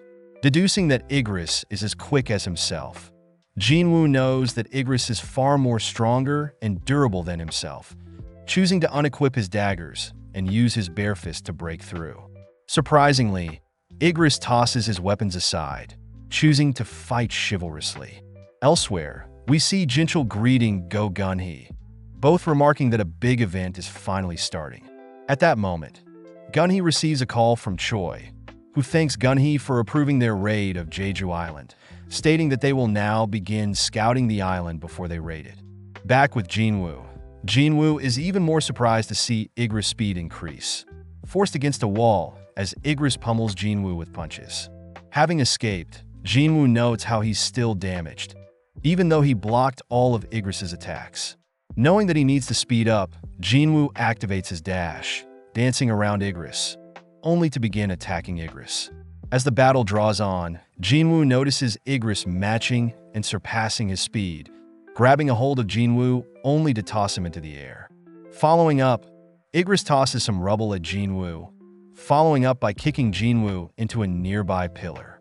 Dashing forth, Jinwoo attempts to catch Igris off guard, managing to land a powerful kick on Igris' head, seeing Igris faint, but suddenly Igris wakes up, replying with a kick of his own. Running after Jinwoo, Igris drags Jinwoo against the throne room's wall, only to toss Jinwoo to the other side of the room, who coincidentally collapses onto the throne itself. As Igris approaches Jinwoo, we see that Jaina has just finished making dinner for Jinwoo, heading into her room to study. With Igris calling back his sword, he raises his blade into the air, flawlessly bringing it down onto Jinwoo. Out of nowhere, Jinwoo catches Igris's sword, disarming Igris, only to equip his own dagger, plunging it into Igris's eyes. With Igris distracted, Jinwoo continues to push Igris back, smashing him against a wall, taking back his dagger, only to re-equip it, driving it into Igris's neck, this time channeling all of his skills to ensure it pierces Igris's armor. With a system terminal confirming that Jinwoo had defeated Igris, Jinwoo collapses to the ground, spotting that he had received 1.5 million gold, Igris's S-Rank helmet that grants Jinwoo 20 strength and vitality stat points, and finally a runestone for the ruler's hand skill. Realizing that he was also given an instant teleportation stone to leave the dungeon, Jinwoo suddenly sees hundreds of portals open nearby, learning that he needs to last as long as he can in order to earn enhancement points for the best class possible. With a timer starting, hundreds of knights begin to flood the throne room. But compared to Igris, Jinwoo knows he can take on these knights. Seeing as the wave of knights aren't stopping, Jinwoo chooses to use 200 mana to activate his stealth skill, sneaking around a pillar and noting how every second of stealth costs 1 mana, meaning he has 190 seconds left of stealth. Just then, one of the mages activates a tracking spell, breaking Jinwoo's stealth, forcing Jinwoo to activate his murderous intent, destroying the knights that are charging at him. With all his mana gone and his health low, Jinwoo reasons he should leave with the teleportation stone, but out of nowhere a knight manages to sneak up on Jinwoo, knocking the teleportation stone out of his hand, prompting the remaining hundreds of knights to begin swarming Jinwoo. Completely cornered, Jinwoo admits that he doesn't know where the teleportation stone is, rushing towards the crowd to dismantle a few of them. With Jinwoo's stamina and mana already depleted, Jinwoo steals his resolve, continuing to push through the endless swarm of knights. Able to trade blow for blow with most of the knights, Jinwoo states that he is very familiar with the feeling of despair, but with his vision beginning to dull and his movements slowing down, Jinwoo hears a voice reminding him that Jinwoo is named the weakest hunter for a reason. Beginning to hear all sorts of voices whilst Jinwoo gets beaten down, Jinwoo suddenly feels Song asking him to relax and rest, suddenly imagining someone familiar appear before him. Recognizing the voice, Jinwoo hears the voice ask him to give up as Jinwoo has already come so far. But as Jinwoo looks up, he's terrified to see his former self beckon him to give up. Cutting elsewhere, we see Go Gunny regret not being fit enough to help out in the third failed Jeju Island raid, hearing that Jinchul was a security guard that helped everyone communicate. Gunny states that many lives were lost in the failed raid, but Gunny knows that the only way to overcome said traumas and fears is to defeat and surpass said hurdles. Back with Jinwoo, he is shocked to see how different his former self is, terrified when his former self agrees with him. His former self begins berating how weak Jinwoo is, but Jinwoo suddenly senses something approaching, barely able to leap out of the trajectory of a sword slash. With his former self continuing to mock how pathetic Jinwoo looks, Jinwoo attempts to avoid the approaching knights, but gets caught off guard, having his face smashed into the ground. Finally unable to move and his vision slowly slipping, Jinwoo hears his former self scold him for being cocky and not more prepared, slowly beginning to believe that he had wasted his second chance at life, ironically dying at the hands of statues once more. Just then, Jinwoo spots a system terminal pop up, notifying Jinwoo that he failed to finish his daily quest and will be transferred to the penalty zone. With Jinwoo's former self congratulating Jinwoo for being lucky, Jinwoo finally falls unconscious only to wake up in the penalty wasteland, happy to see that the system must be cheering him on. Immediately purchasing several potions to recover his stamina, Jinwoo tries to replenish his health with potions. But Jinwoo learns that potions can't heal people that are below a certain amount of health and can only be healed naturally over time or after a level up. Just then several centipedes appear, but luckily Jinwoo notices their names are in orange font, immediately dashing forward only to equip his dagger, easily dismantling them all. At the same time, we follow Jaina, who has woken up. Spotting the meal she made Jinwoo is still there, wondering if Jinwoo got a girlfriend and hopes that Jinwoo remembered she has a parent-teacher interview the next day. Having slayed all the centipedes, Jinwoo is happy that level-ups completely restore his health and mana, heading into the system shop to prepare with the remaining 10 minutes he has. Spotting the Night Killer sword, Jinwoo immediately purchases the blade, as the sword does 25% more damage to the armored beast.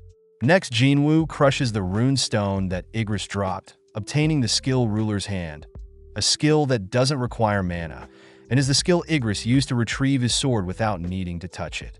Trying the skill out on the corpse of a centipede, Jinwoo is notified that he can't pick anything too big, but seeing as his time in the penalty zone is up, Jinwoo braces himself for the endless swarm once more.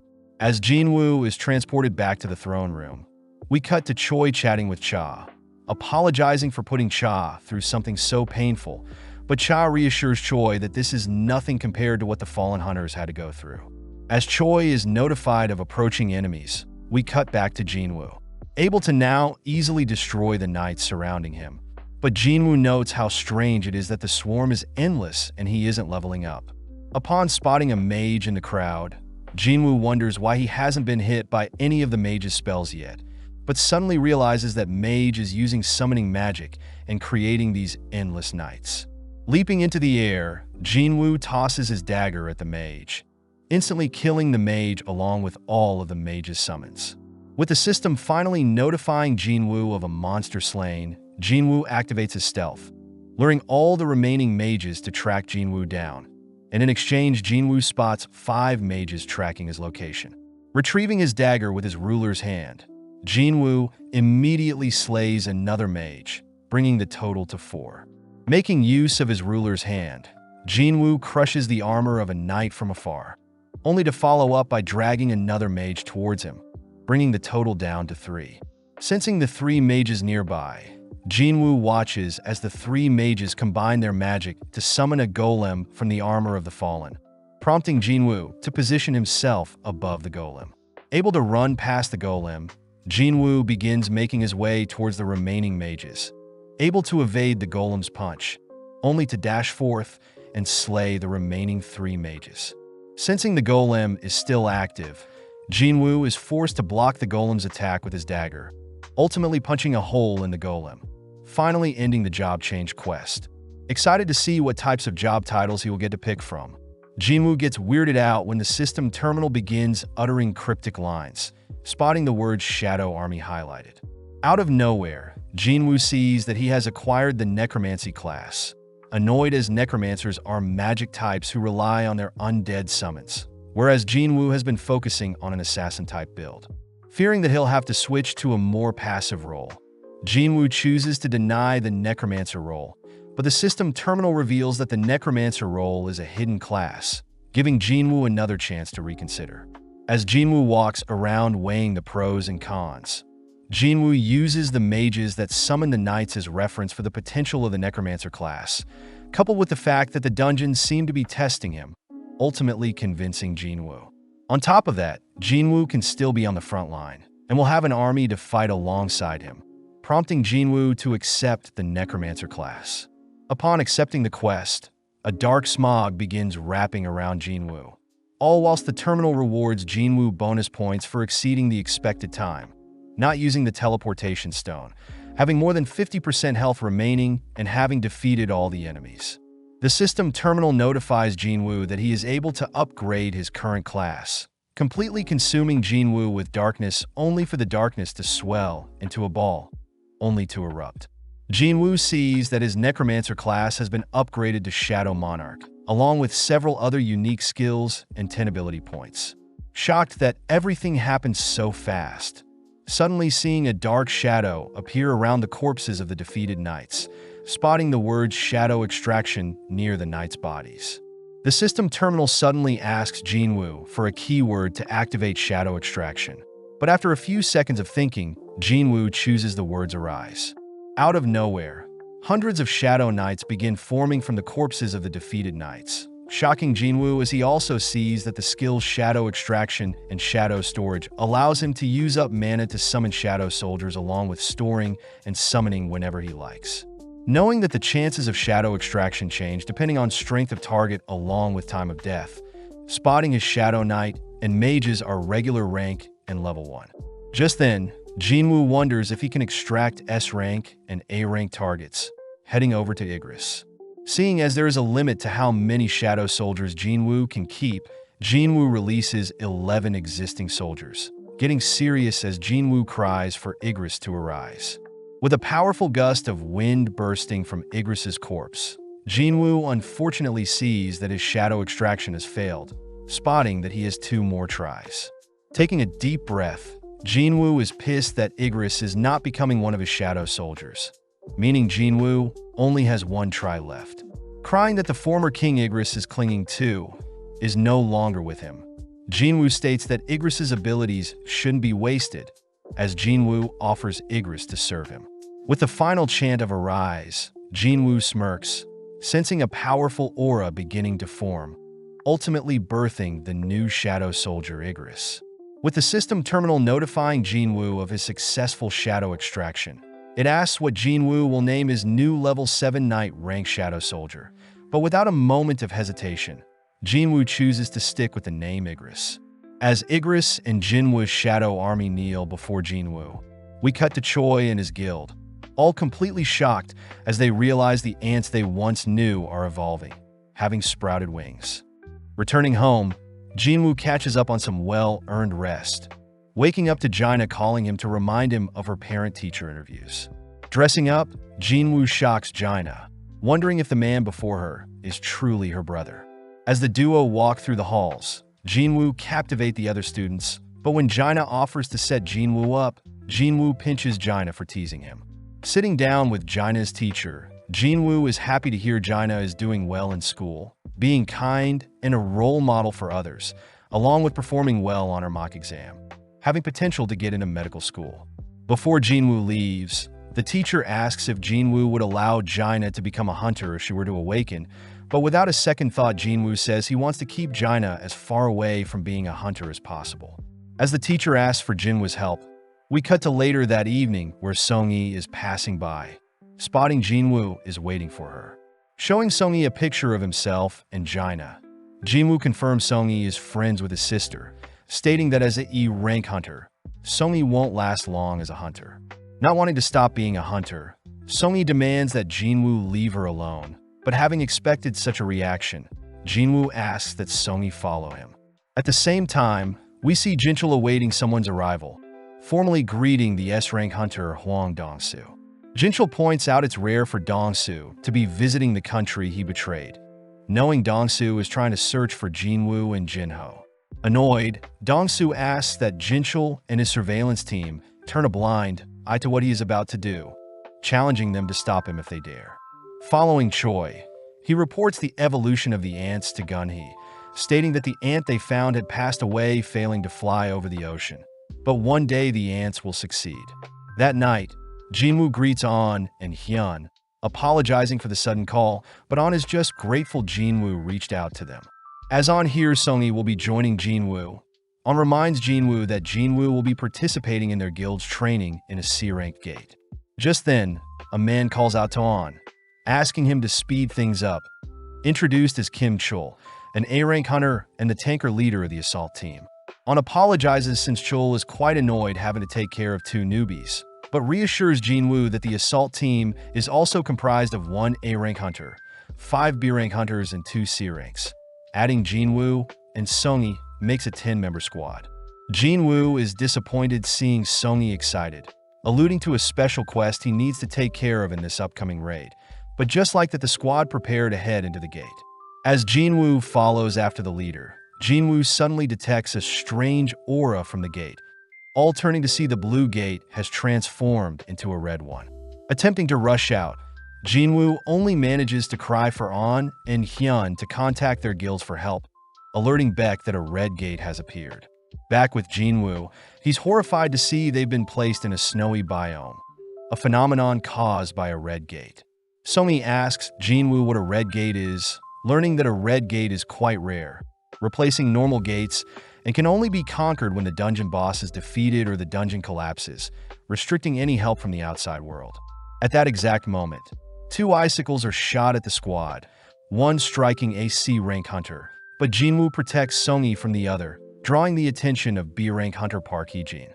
Seeing as the attackers are ice elves hidden in the nearby forest, Jinwoo knows the elves intentionally targeted the weakest of the squad first. Relieved, he has grown stronger as the elves scurry away.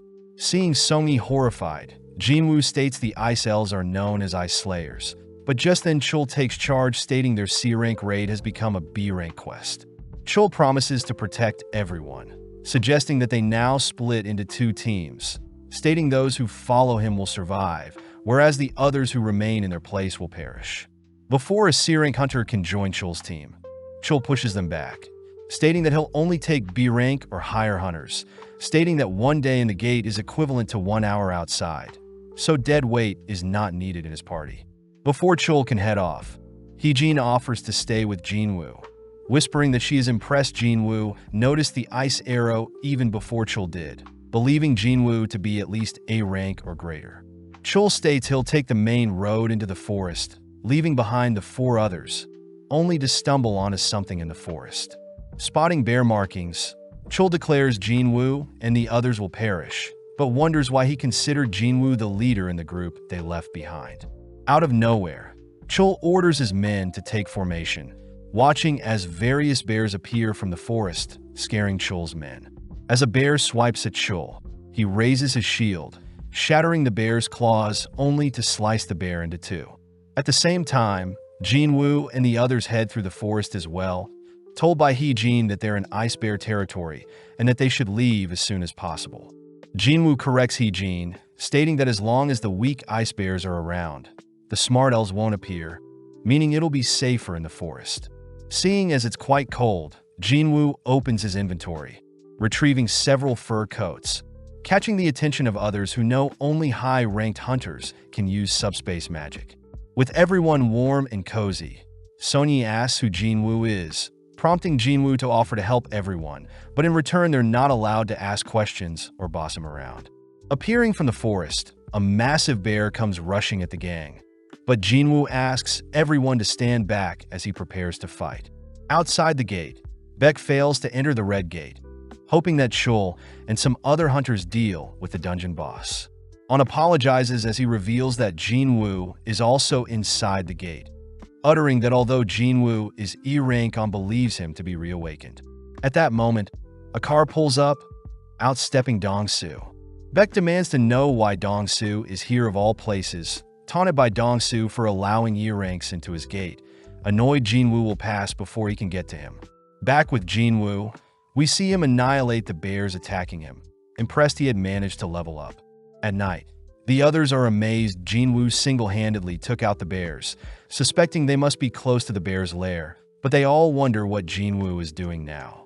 Having arrived at the bear's nest, Jinwoo calls for his shadow army to appear, prompting his knights to erupt from his shadow, all clashing with the horde of bears.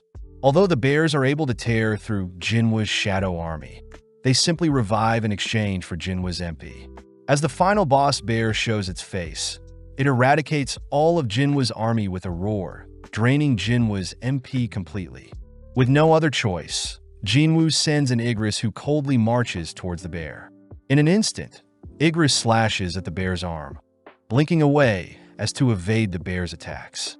Dashing back in, Idris punctures the bear from behind, following up by slashing at the bear's legs only to force it onto its knees. Before the bear can roar, Igris decapitates it, serving its head to Jinwoo.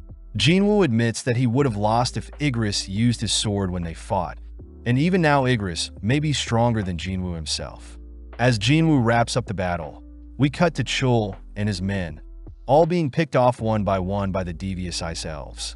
With Chul unable to prevent his men from being slaughtered, Chul says he must survive and claim his title as an elite in the White Tiger Guild, choosing to flee from the leader of the ice elves. Having slaughtered the horde of bears, Jinwoo orders for the corpses to arise, giving birth to an army of shadow ice bears.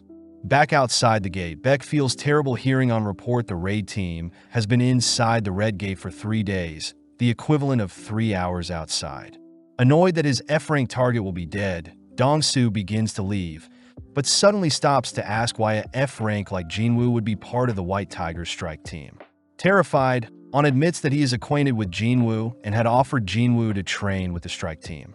Satisfied, Dong-soo turns to leave, suddenly blinking in close only to strangle On in the air. Dong-soo knows On is a very capable man, asking what he's hiding about Jinwoo, but Baek intervenes, ordering Dong-soo to let On go. As Dong-soo releases On, both Baek and Dong-soo's aura erupt, scaring onlookers as they fear what may happen when two S-rank hunters clash. Both ready for battle, Dong-soo and Baek fire off a single punch, causing a massive explosion. Cutting to Chul, he's seen hiding away from the Ice Elves, blaming his lack of equipment and resources as the reason he lost.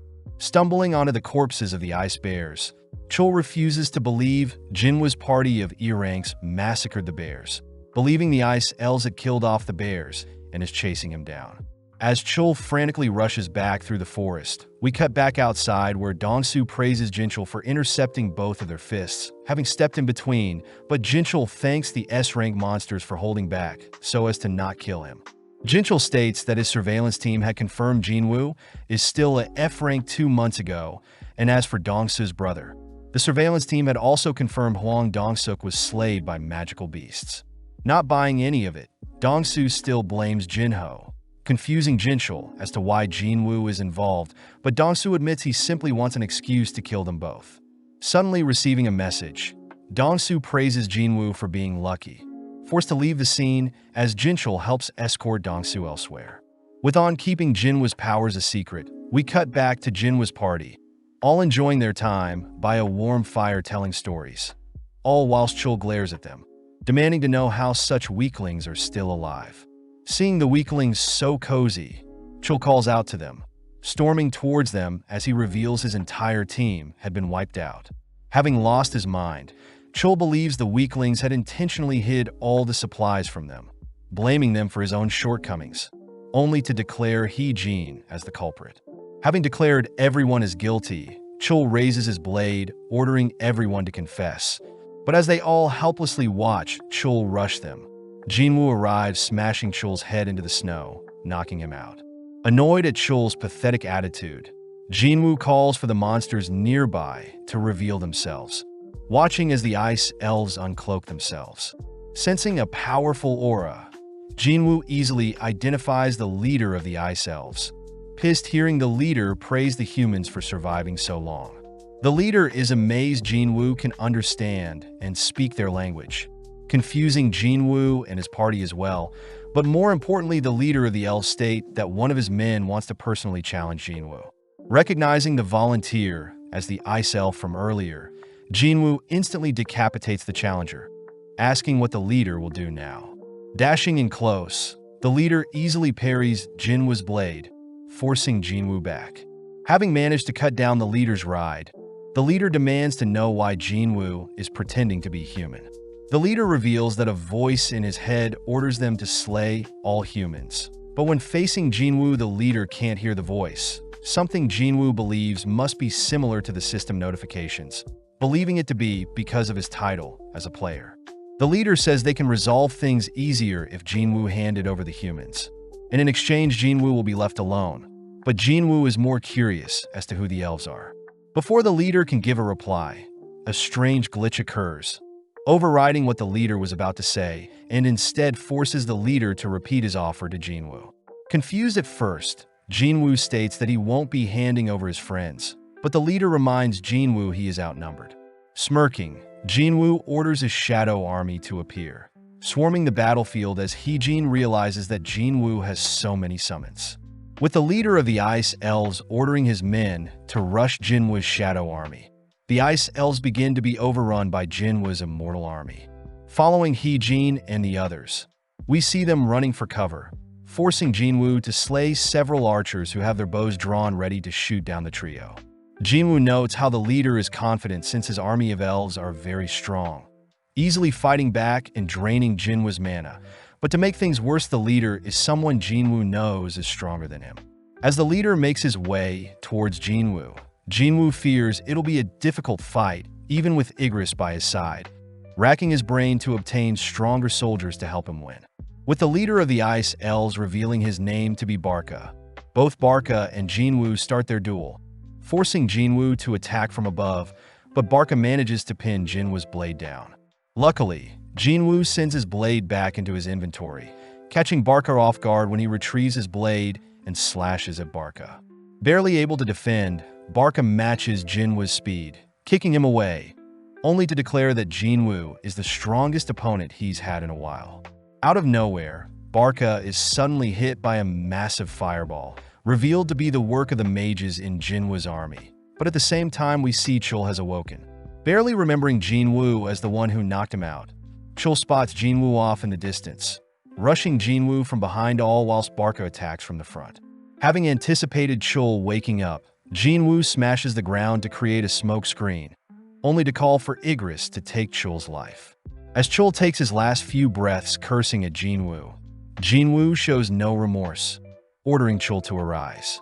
Having been made part of Jinwoo's shadow army, Chul intercepts Barca's attacks, forcing Barca to jump back, all whilst Jinwoo gives Chul the new name of Iron. Now acting as the tank, Iron roars, taunting Barca to chase after him, all whilst Jinwoo hides behind Iron. Off to the side, Sony asks Heejin if the massacre before them is what normal hunter raids are like, but Heejin states she has never personally experienced anything of this caliber. With Barca bored of fighting Iron, he orders Jinwoo and Igris to join the fight, making it a 3-on-1. Crazy enough, Barca manages to keep up with the three, easily evading and knocking everyone back, but when Iron taunts Barca, Igris goes in for a sneak attack, but even still Barca detects the bloodlust, evading Igris' sword. Spotting an opening, Jinwoo manages to puncture Barca from behind, but fails to land a lethal blow. Barca mocks Jinwoo for underestimating him, but Jinwoo points out how Barca's ice elves are being dismantled, infuriating Barca. As Barca rushes towards Jinwoo, Jinwoo tosses his blade at Barca, who easily evades the blade, but Jinwoo makes use of his ruler's hand, pulling the blade in close for an attack from behind. Forced to turn around, Barca defends against the flying blade, but this gives Jinwoo the opening to order Iron to grab hold of Barca, allowing Jinwoo's shadow mages to bombard Barca. Still alive, Barca ferociously searches for Jinwoo, realizing that Jinwoo had used stealth to sneak in close and land a lethal blow. Refusing to give up, Barca is unfortunately beaten into the ground by Iron, finally giving Jinwoo the notification that he has defeated Barca. Seeing Iron hammering away at Barca's corpse, Jinwoo orders Iron to hold back, but Iron takes the chance to celebrate a victory with the Shadow Mages. As Jinwoo heads back to the trio, he reassures everyone that it's over, pointing them all to the exit portal of the dungeon. But first, Jinwoo must make use of Barca's corpse. Back outside the gate, Beck states that it's been 7 hours since the red gate opened. Asked by Anna to head home and rest, but Beck says his men are inside so he can't rest easily. Seeing the red gate turn blue, Beck excitedly awaits Chul's appearance, but instead spots Heejin and a C-rank hunter appear. Walking close behind, Jinwoo and Songi appear, exciting On as he knew he could rely on Jinwoo. But suddenly the gate closes. Beck wonders where the others are, confused as to why only the weakest survived, stopping Jinwoo as he has some questions. Brushing off Beck's request, Jinwoo asks for Beck to speak with his surviving guild members, but Beck reminds Jinwoo he is ordering Jinwoo to explain the situation. Sensing Beck's glare, Jinwoo glares back, reminding Beck that he should be grateful not every member of his guild had passed away, prompting Beck to back off, apologizing for being so unprofessional. As Jinwoo drives Songi home, Beck asks Heejin who Jinwoo is, learning that Jinwoo defeated the dungeon by himself, but suddenly acted strange towards the end. Beck orders On to recruit Jinwoo no matter what, cutting to Jinwoo who has just dropped Songi off, confused upon seeing Songi acting so shy. As Jinwoo drives home, he reveals that he had failed to turn Barca into a shadow soldier, believing Barca was way too strong. As Jinwoo freshens up, he notes how Chul was his third human kill, suddenly breaking character as Jaina calls him for dinner. The next morning, Jinwoo greets Jinho, once again weirded out by his gear, but nonetheless heads over to pick up Songi. Jinho is confused, seeing as Songi and Jinwoo are very close. But as Jinho reminds Jinwoo that Songi is still underage, the trio head off to their next mission.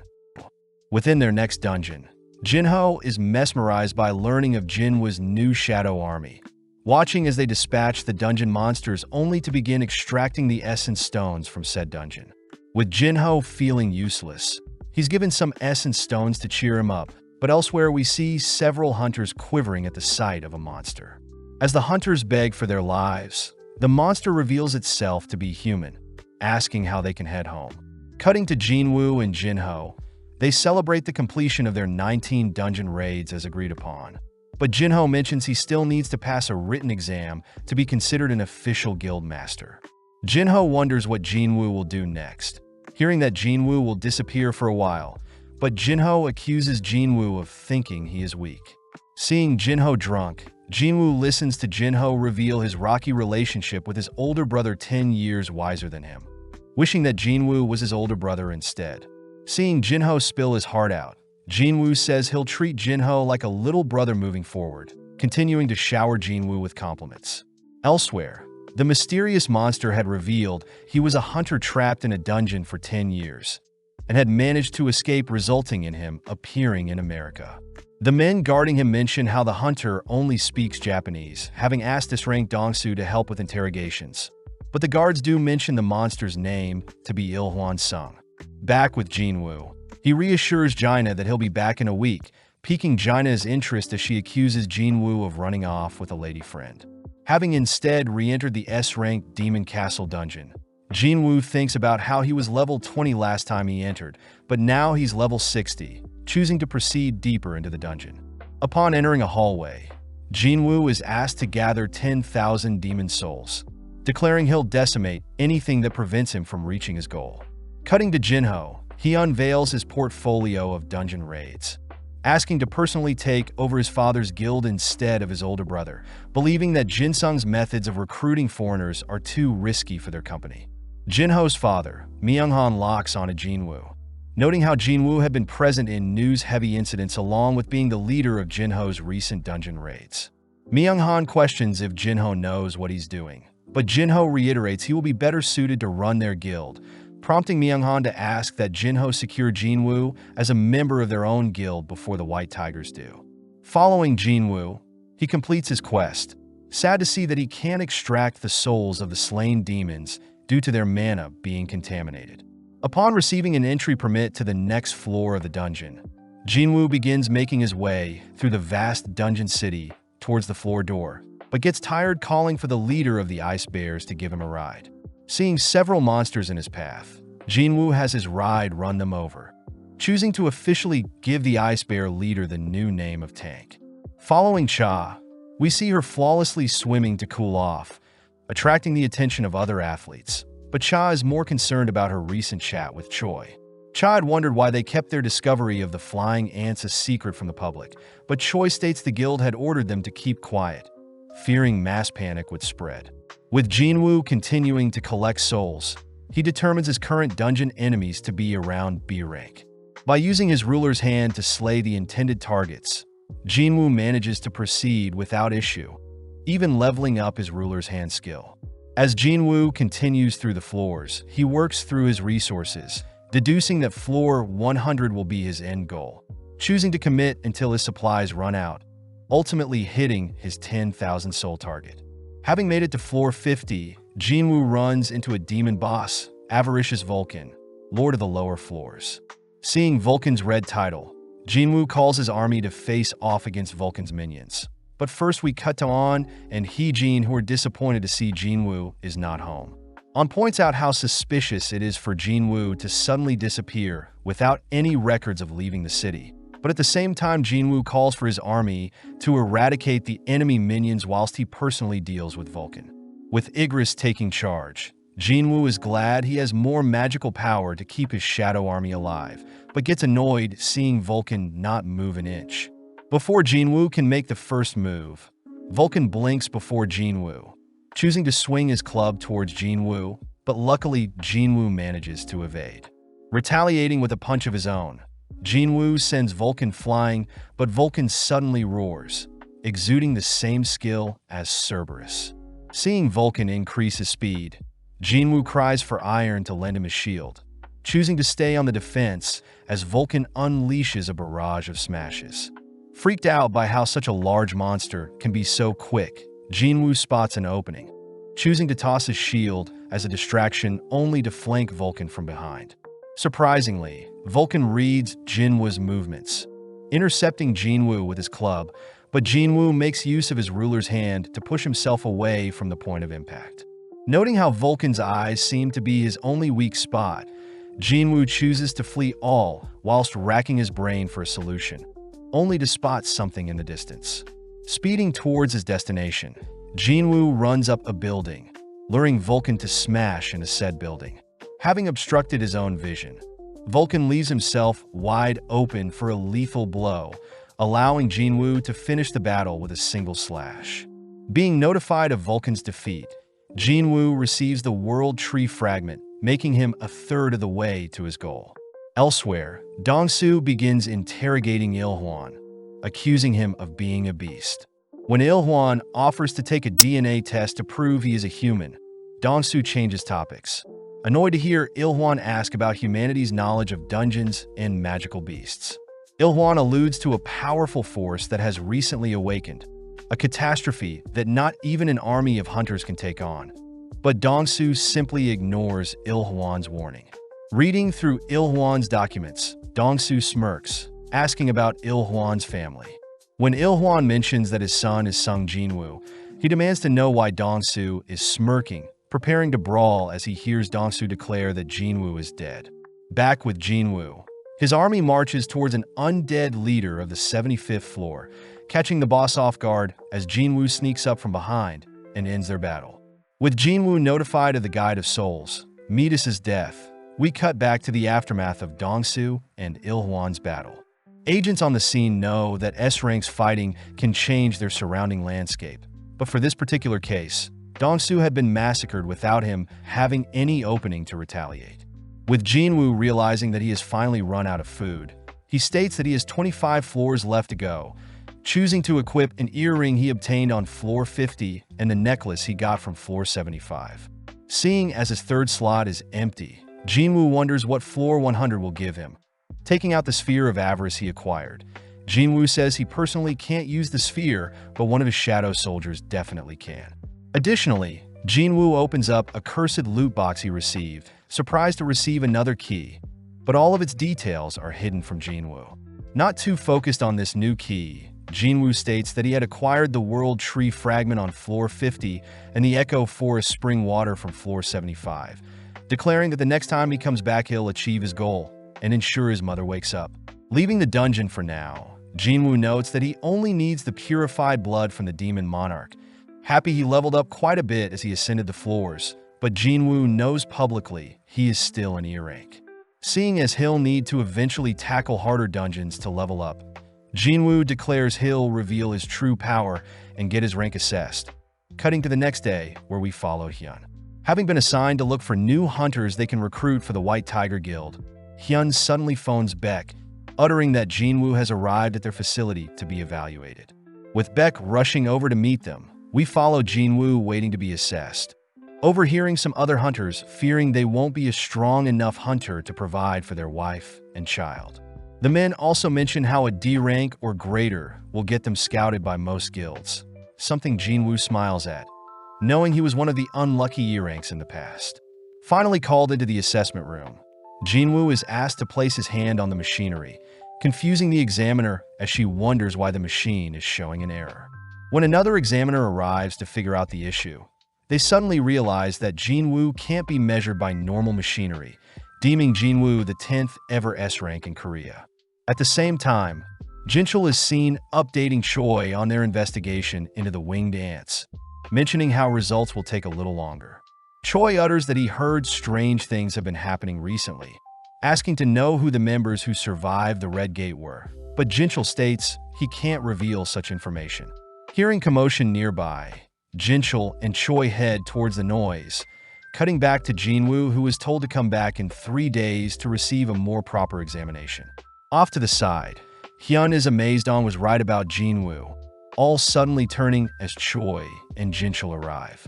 With a simple glance, Choi determines that Jinwoo is no ordinary hunter, arrogantly introducing himself as the CEO of the Hunters Guild, but Jinwoo could care less, leaving the scene. Choi is surprised someone would ignore him, apologizing for being so arrogant, but Choi and Jinchul realize that Jinwoo's presence had suddenly vanished. At that moment, Beck arrives, having barely missed Jinwoo, but Choi smirks, deducing that Jinwoo must be the man who cleared the red gate. Without batting an eye, Choi leaves as well, annoying Beck as Choi now has his sights on recruiting Jinwoo as well. That night, Jinwoo sits beside his mother, asking her to wait a little longer as he'll awaken her soon. Outside, Jinwoo runs into Jinchul, revealing that the surveillance team's sole job is to look over and protect hunters. But when dealing with S-ranks, their job gets complicated. Before Jinwoo can leave, Jinchul states that someone has been meaning to speak with Jinwoo, prompting Gunny to appear, asking to have a chat. Gunny states that Jinwoo is already officially S-rank, but they need the 3-day grace period before Jinwoo's reassessment to talk to him personally, mentioning how although the Hunter Association is well known, it personally doesn't have strong hunters, noting how Jinchul is one of their strongest but is still only an A rank. Gunny asks if Jinwoo would like to join them, offering Jinwoo a high-seated position in exchange, but Jinwoo wonders why Gunny would need to do this. Gunny mentions how the 5 great guilds are currently at a stalemate in terms of power and influence, but with Jinwoo now added to the picture, Jinwoo would surely tip the scales if he were to join any of the top 5 guilds. Gunny reveals if Jinwoo were to join the Hunter Association, there would still be balance, beckoning Jinwoo with a future promotion to chairman of the Hunter Association, but Jinwoo takes some time to think.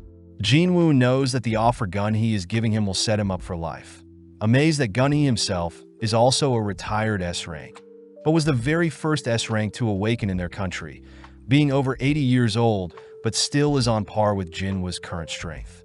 Taking a deep breath, Jinwoo refuses Gunny's offer, confusing Gunny as he wonders if Jinwoo wants more money. Jinwoo declares that he belongs in the dungeon, surprising Gunny as he knows Jinwoo isn't lying, suddenly feeling inspired to fight alongside Jinwoo if it weren't for his old body. With Jinwoo taking his leave, Gunny utters that an S-rank healer couldn't even heal his declining body, asking Jinchul to clear up his schedule as he wants to treasure the moment a little longer.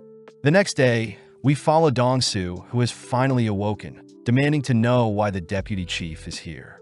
The deputy asks if Dong-soo considers Il-hwan a monster, something Dong-soo doesn't deny, prompting the deputy to leave, uttering that they're trying to track Il-hwan down. Now left alone, Dong-soo is reminded of Il-hwan's threat to never touch Jinwoo or his family, pissing Dong-soo off as he declares he'll get his revenge as long as he has an artifact. Apparently, artifacts are items that can't be conventionally crafted and can only be found in dungeons or online through auctions. At the same time, Jinwoo gets stressed seeing the absurd pricing of online auctions, stating that he needs the best gear before he takes on the remainder of the Demon Castle, wondering if he should sell his Sphere of Avarice. Jinwoo does note how most artifacts give a 20 to 30% increase, whereas the Sphere of Avarice doubles, a massive increase that will surely sell for a high price. Jinwoo knows that his past dungeon records would draw suspicion as to how an E-rank like him acquired such a valuable item, searching online only to see the Hunters Guild are recruiting minors.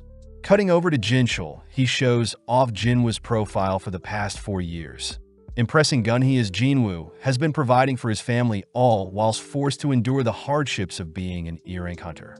Jinchul adds that Jinwoo had recently joined the Hunters Guild, upsetting Gunny as he thought more highly of Jinwoo, but is surprised Jinwoo joined as a minor. Having arrived on site, Jinwoo is given the rundown by the mining team's boss, asking Jinwoo to relax as it's still his first day. Jinwoo knows that higher-tier dungeon raids consist of an initial strike team and a mining team, with the miners solely specializing on retrieving the dungeon's mana crystals. Peeking inside the dungeon, we see Choi and his strike team encountering strange monsters, forcing Choi to take center stage as he unleashes a devastating beam of fire. As Choi's fire weaves throughout the dungeon, it suddenly returns towards Choi, prompting his team's tanks to block the incoming fire. Seeing no use for the burn-up monster corpses, Choi and his party leave the dungeon for now, leaving the boss alive to keep the dungeon open for the miners. Jinwoo is amazed that Choi's strike team easily worked their way through an A-rank dungeon without casualties, suddenly spotting the vice captain beside Choi, Cha-hae the dancer. With Jinwoo assessing Cha's aura, Cha suddenly turns in Jinwoo's direction, having detected the presence of someone as powerful as Gunhee, but fails to identify who it was. As Jinwoo and the miners begin their work extracting and retrieving the dungeon's resources, Jinwoo gets curious as to what an A-rank dungeon boss looks like, sensing the boss's aura to be stronger than Vulcan and Métis from the Demon Castle. Seeing as this will be his first time facing off against an A-rank boss, Jinwoo gets annoyed hearing others gossiping about his E-rank. Nonetheless, Jinwoo decides to blend in for now, glaring at another worker when they try to boss him around. Working hard, Jinwoo terrifies other miners, all grateful that a hard-working man like Jinwoo is with them, all deciding to go on their lunch break whilst Jinwoo remains behind. Now alone, Jinwoo sprints towards the boss's location, encountering a set of gates that teases Jinwoo, eager to try out his new strength on the boss. As Jinwoo equips his daggers, Jinwoo suddenly hears Cha call out to him, demanding to know what Jinwoo is doing. Frozen in place, Jinwoo smirks, gripping his dagger, scolding himself for letting his greed cloud his judgment.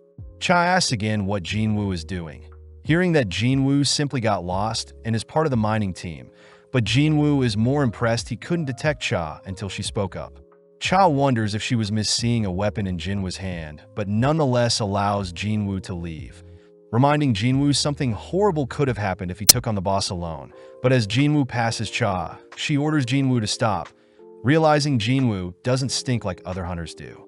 Inspecting Jinwoo's ID, Cha makes note of Sung Jinwoo at E-rank, letting Jinwoo go as she wonders why Jinwoo smells so good. Having rejoined the other miners, they learn of Jinwoo meeting Cha, all jealous since Cha is someone to be admired from a distance, being young but constantly patrols around the boss room to keep miners safe. The miners also reveal that Cha is sensitive to the smells of hunters, hence the handkerchief she always carries, something Jinwoo brushes off once again as having the player title, curious as to what the title truly means. Having wrapped up before sundown, the boss thanks Jinwoo for working so hard, handing him his payment for a hard day's work. Seeing the opportunity, the boss asks if Jinwoo would permanently work for him, but Jinwoo rejects the offer, having only needed to make some quick cash. The boss still asks Jinwoo to work one more day, uttering that tomorrow they'll have to tackle an A-rank and a C-rank dungeon on the same day, amazing Jinwoo as most guilds couldn't organize such a thing. Seeing as Jinwoo has already made a decent chunk of change, he agrees to continue working, learning that there will be 2 separate strike teams for each dungeon. Pleased to hear he'll be paid extra for coming in. That night, Cha asks for more information on Jinwoo, surprised to hear that CEO Choi had also requested information on the E-rank hunter, but sadly the association keeps hunters' details private. Laying in her bed, Cha notes how strange it is for an E-rank to have the attention of Choi, coupled with the fact that Jinwoo is the first hunter that doesn't smell. The next day, Jinwoo heads to the first site, reminded of the warm feeling when greeting old friends. Heading straight to work, Jinwoo smashes out their mining task, stopping for a well-earned break as they need to prepare for the A-rank dungeon.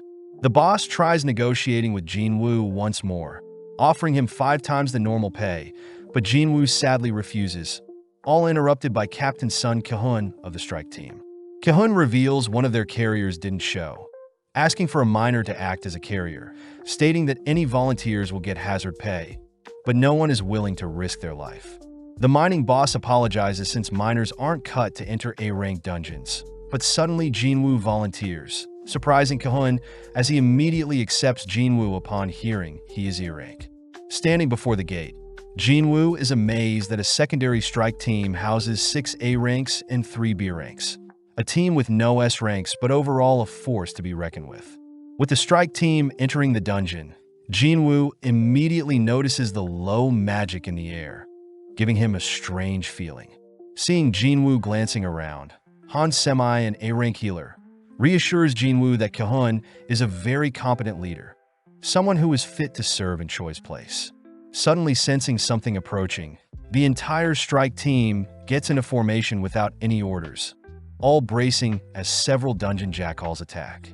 With the frontline hunters holding strong, the backline mages assist with taking down the jackals, weirded out to see C-rank jackals existing in an A-rank dungeon.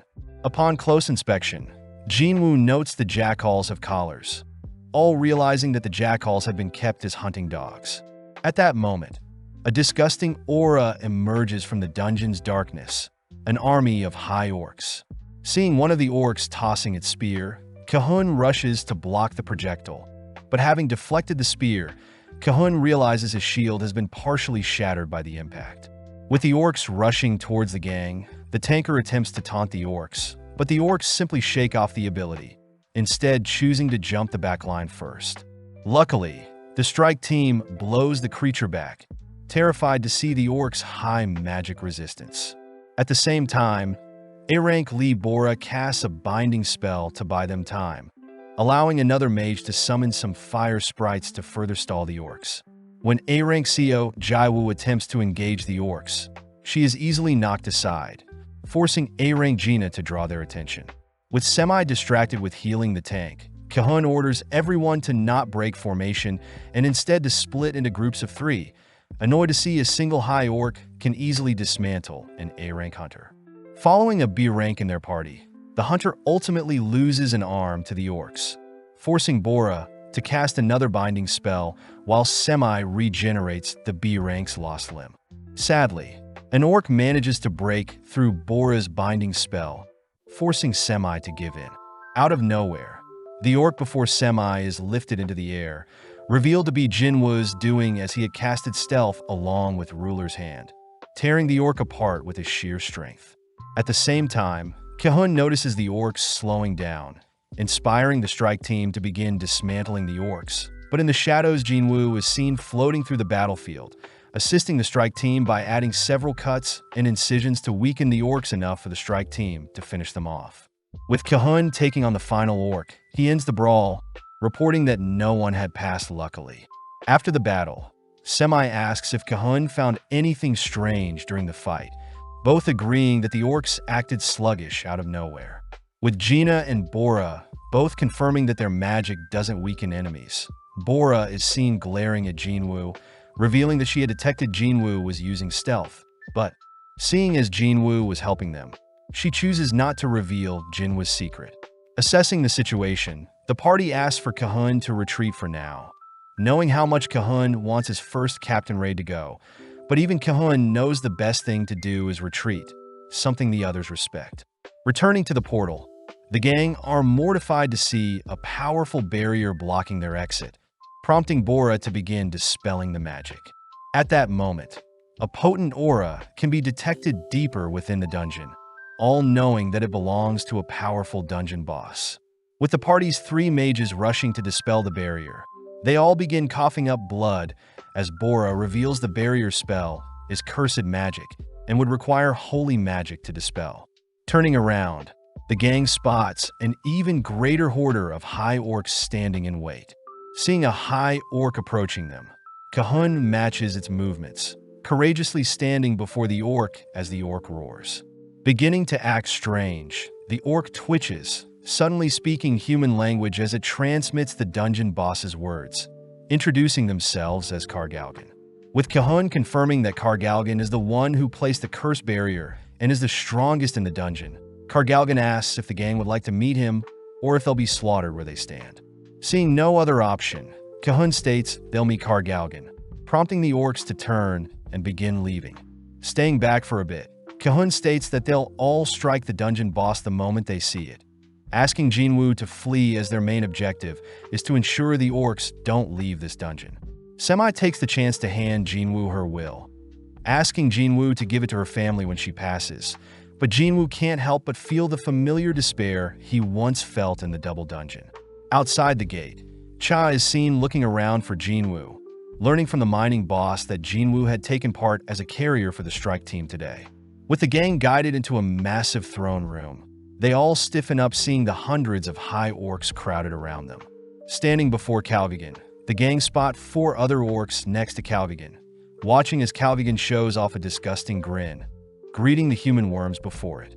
Back outside the gate, Chow wonders why an E-rank like Jinwoo is risking his life as a porter, but having remembered Jinwoo standing before the boss room yesterday, Chow reasons she should check things inside.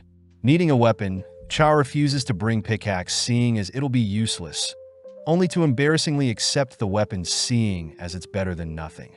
Cutting to Jinwoo, he notices the swarm of orcs roaring gleefully, something that terrifies the strike team, as these orcs could cause massive issues if let outside the dungeon.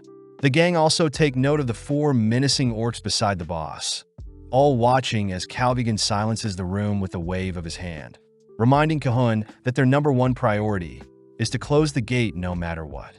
Speaking up, Calvigan asks if the humans fear it, emitting a potent aura that terrifies the strike team, all trembling at the monster before them.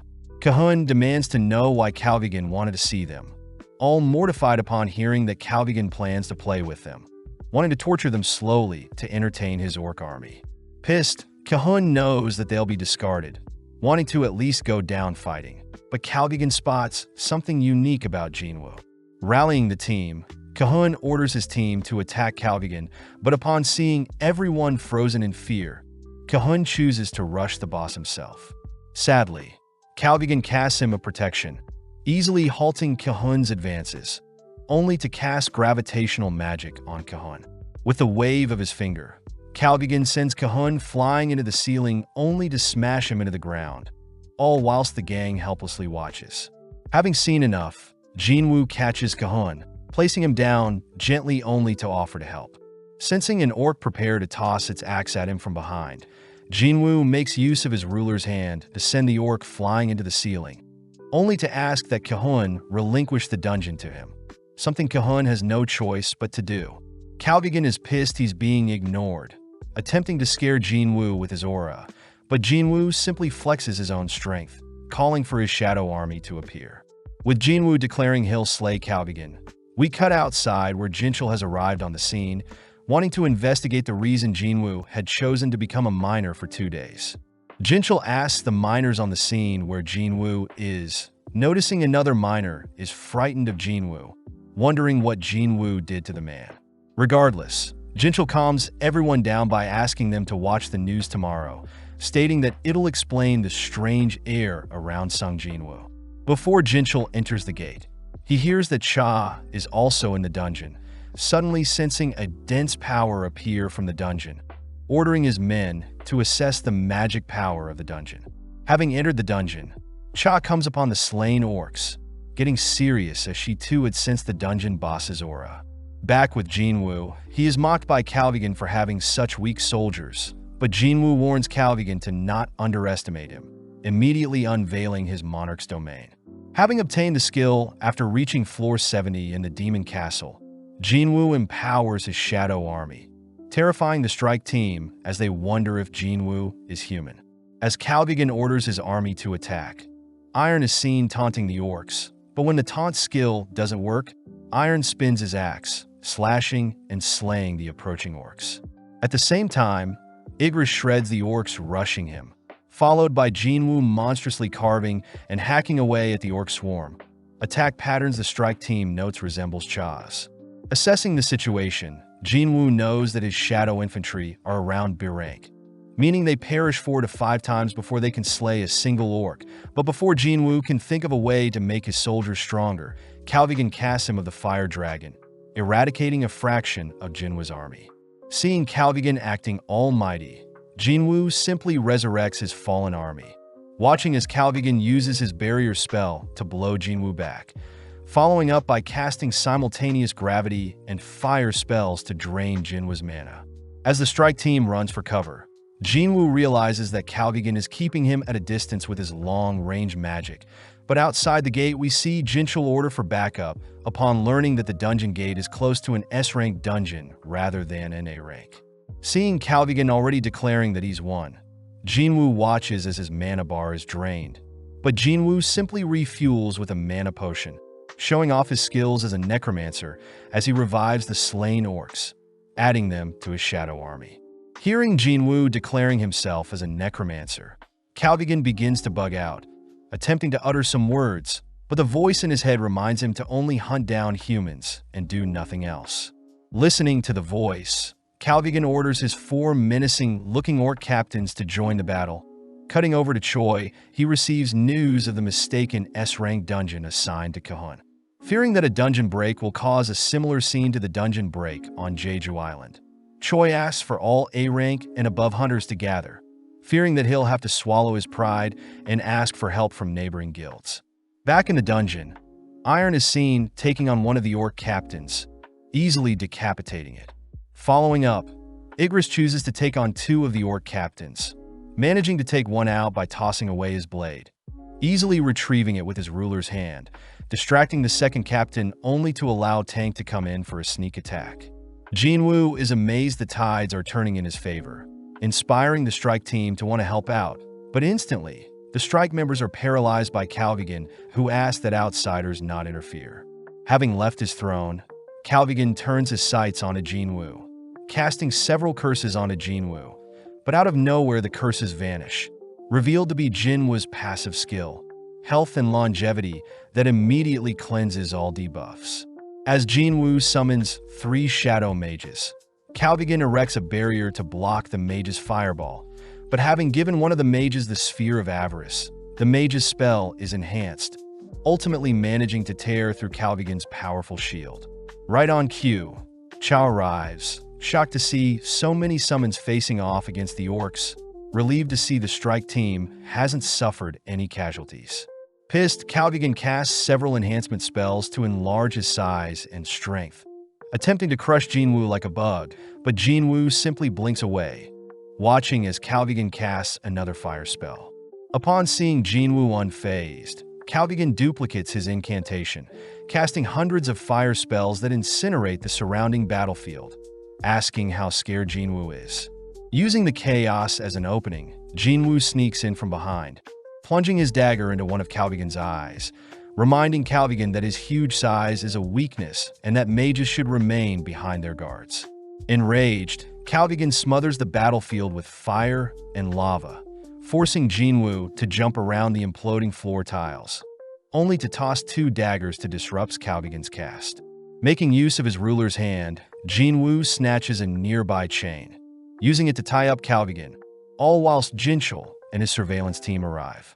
Cha takes the chance to report that Jinwoo seems to have everything under control, something that baffles Jinchul and Cha as they witness Jinwoo summoning the orc captains as his own soldiers.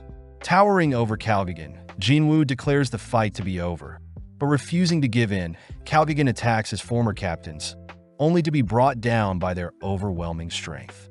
As Jinwoo is notified of Calvigan's defeat, he feels bad taking all the loot, but first rushes to shadow extract Calvigan's corpse. Ordering the former boss to arise, Jinwoo gives Calvigan the new name of Kiba, Japanese for Tusk, only to be shot. Kiba is Elite Knight rank due to Kiba being a boss of an A-rank dungeon. Dispersing his shadows, Jinwoo suddenly realizes that Jinchul is here, watching as Jinchul and the surveillance team suddenly surround him, only to ask the others to keep what they saw here private. Jinchul does admit that Jinwoo is on par with an S-rank, offering to escort Jinwoo safely away, but Kahun stops them. Kahun knows he shouldn't pry into Jinwoo's life, so the strike team all take the chance to thank Jinwoo for saving their lives, reminding Jinwoo that he can return semi-her will. As Jinwoo leaves, Cha fails to speak with Jinwoo, embarrassed that Jinwoo may think she is a weirdo having entered the dungeon with a pickaxe. Later that day, Kahun reports to Choi his findings, shocking Choi as he hears Jinwoo can control an army, moves like an assassin, and can control dead magic beasts.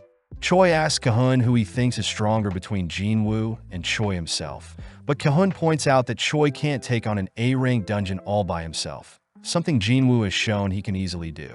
Following Jinwoo, he's seen meeting up with Jinho, asking about how his guild master title is doing along with what Jinho's father thinks of it. Elsewhere, we see news reporters declaring that actor Lee Min-sung has recently awakened as well, smugly waiting for his skills to be evaluated as he enjoys all the attention. Around the same time, both Choi and Beck show up, both wondering why there is so much press. Both swarmed as the interviewers ask if either Choi or Beck are here to recruit Min-sung. Sadly, both Choi and Beck refute such a thing, seeing as Min-sung has been rumored to have signed with the Reaper Guild, prompting the interviewers to scatter. As both Choi and Beck head towards the building, Beck brings up reports of the S-Rank Ogre dungeon that would have required the White Tiger's help, triggering Choi as he demands to know if Beck is willing to start a war in order to recruit Jinwoo. At the same time, the leader Lim Taegyu shows up asking if Choi and Beck are here to recruit Min-sung, only to learn Choi and Beck could care less about Min-sung, all whilst Jinwoo wonders what all the commotion is about. As Jaina, Songi, and their school friends watch Min-sung's press conference, hearing that Min-sung had recently awakened and is present to get his rank assessed. As for the guild he'll be joining, Min-sung declares he'll be partnering with the Reaper Guild, making the interviewers wonder what will happen to Min-sung's acting career. Behind the mask, Min-sung already knows he is an A rank, wanting to use his 2-year contract with the Reapers Guild to remove his various scandals in the past, only to reappear onto the acting scene once everything clears up. As Min-sung gives a textbook response, he spots Jinwoo off to the side, watching as Jinwoo is shooed away so as to not interrupt Min-sung's press conference. Out of nowhere, Gunhee appears, asking people to treat Jinwoo with respect, all whilst warning Min-sung that he wasn't permitted to hold a press conference at this time. With Gunhee escorting Jinwoo inside, Min-sung rushes after Gunhee, but is halted by Jinchul, who states that Gunhee is busy at the moment. When Min-sung tries to threaten Jinchul with his status, Jinchul simply flashes a bit of his aura, getting Min-sung to back down for now. Inside the building, Jinwoo notices that Choi and Beck are here to observe Jinwoo's assessment.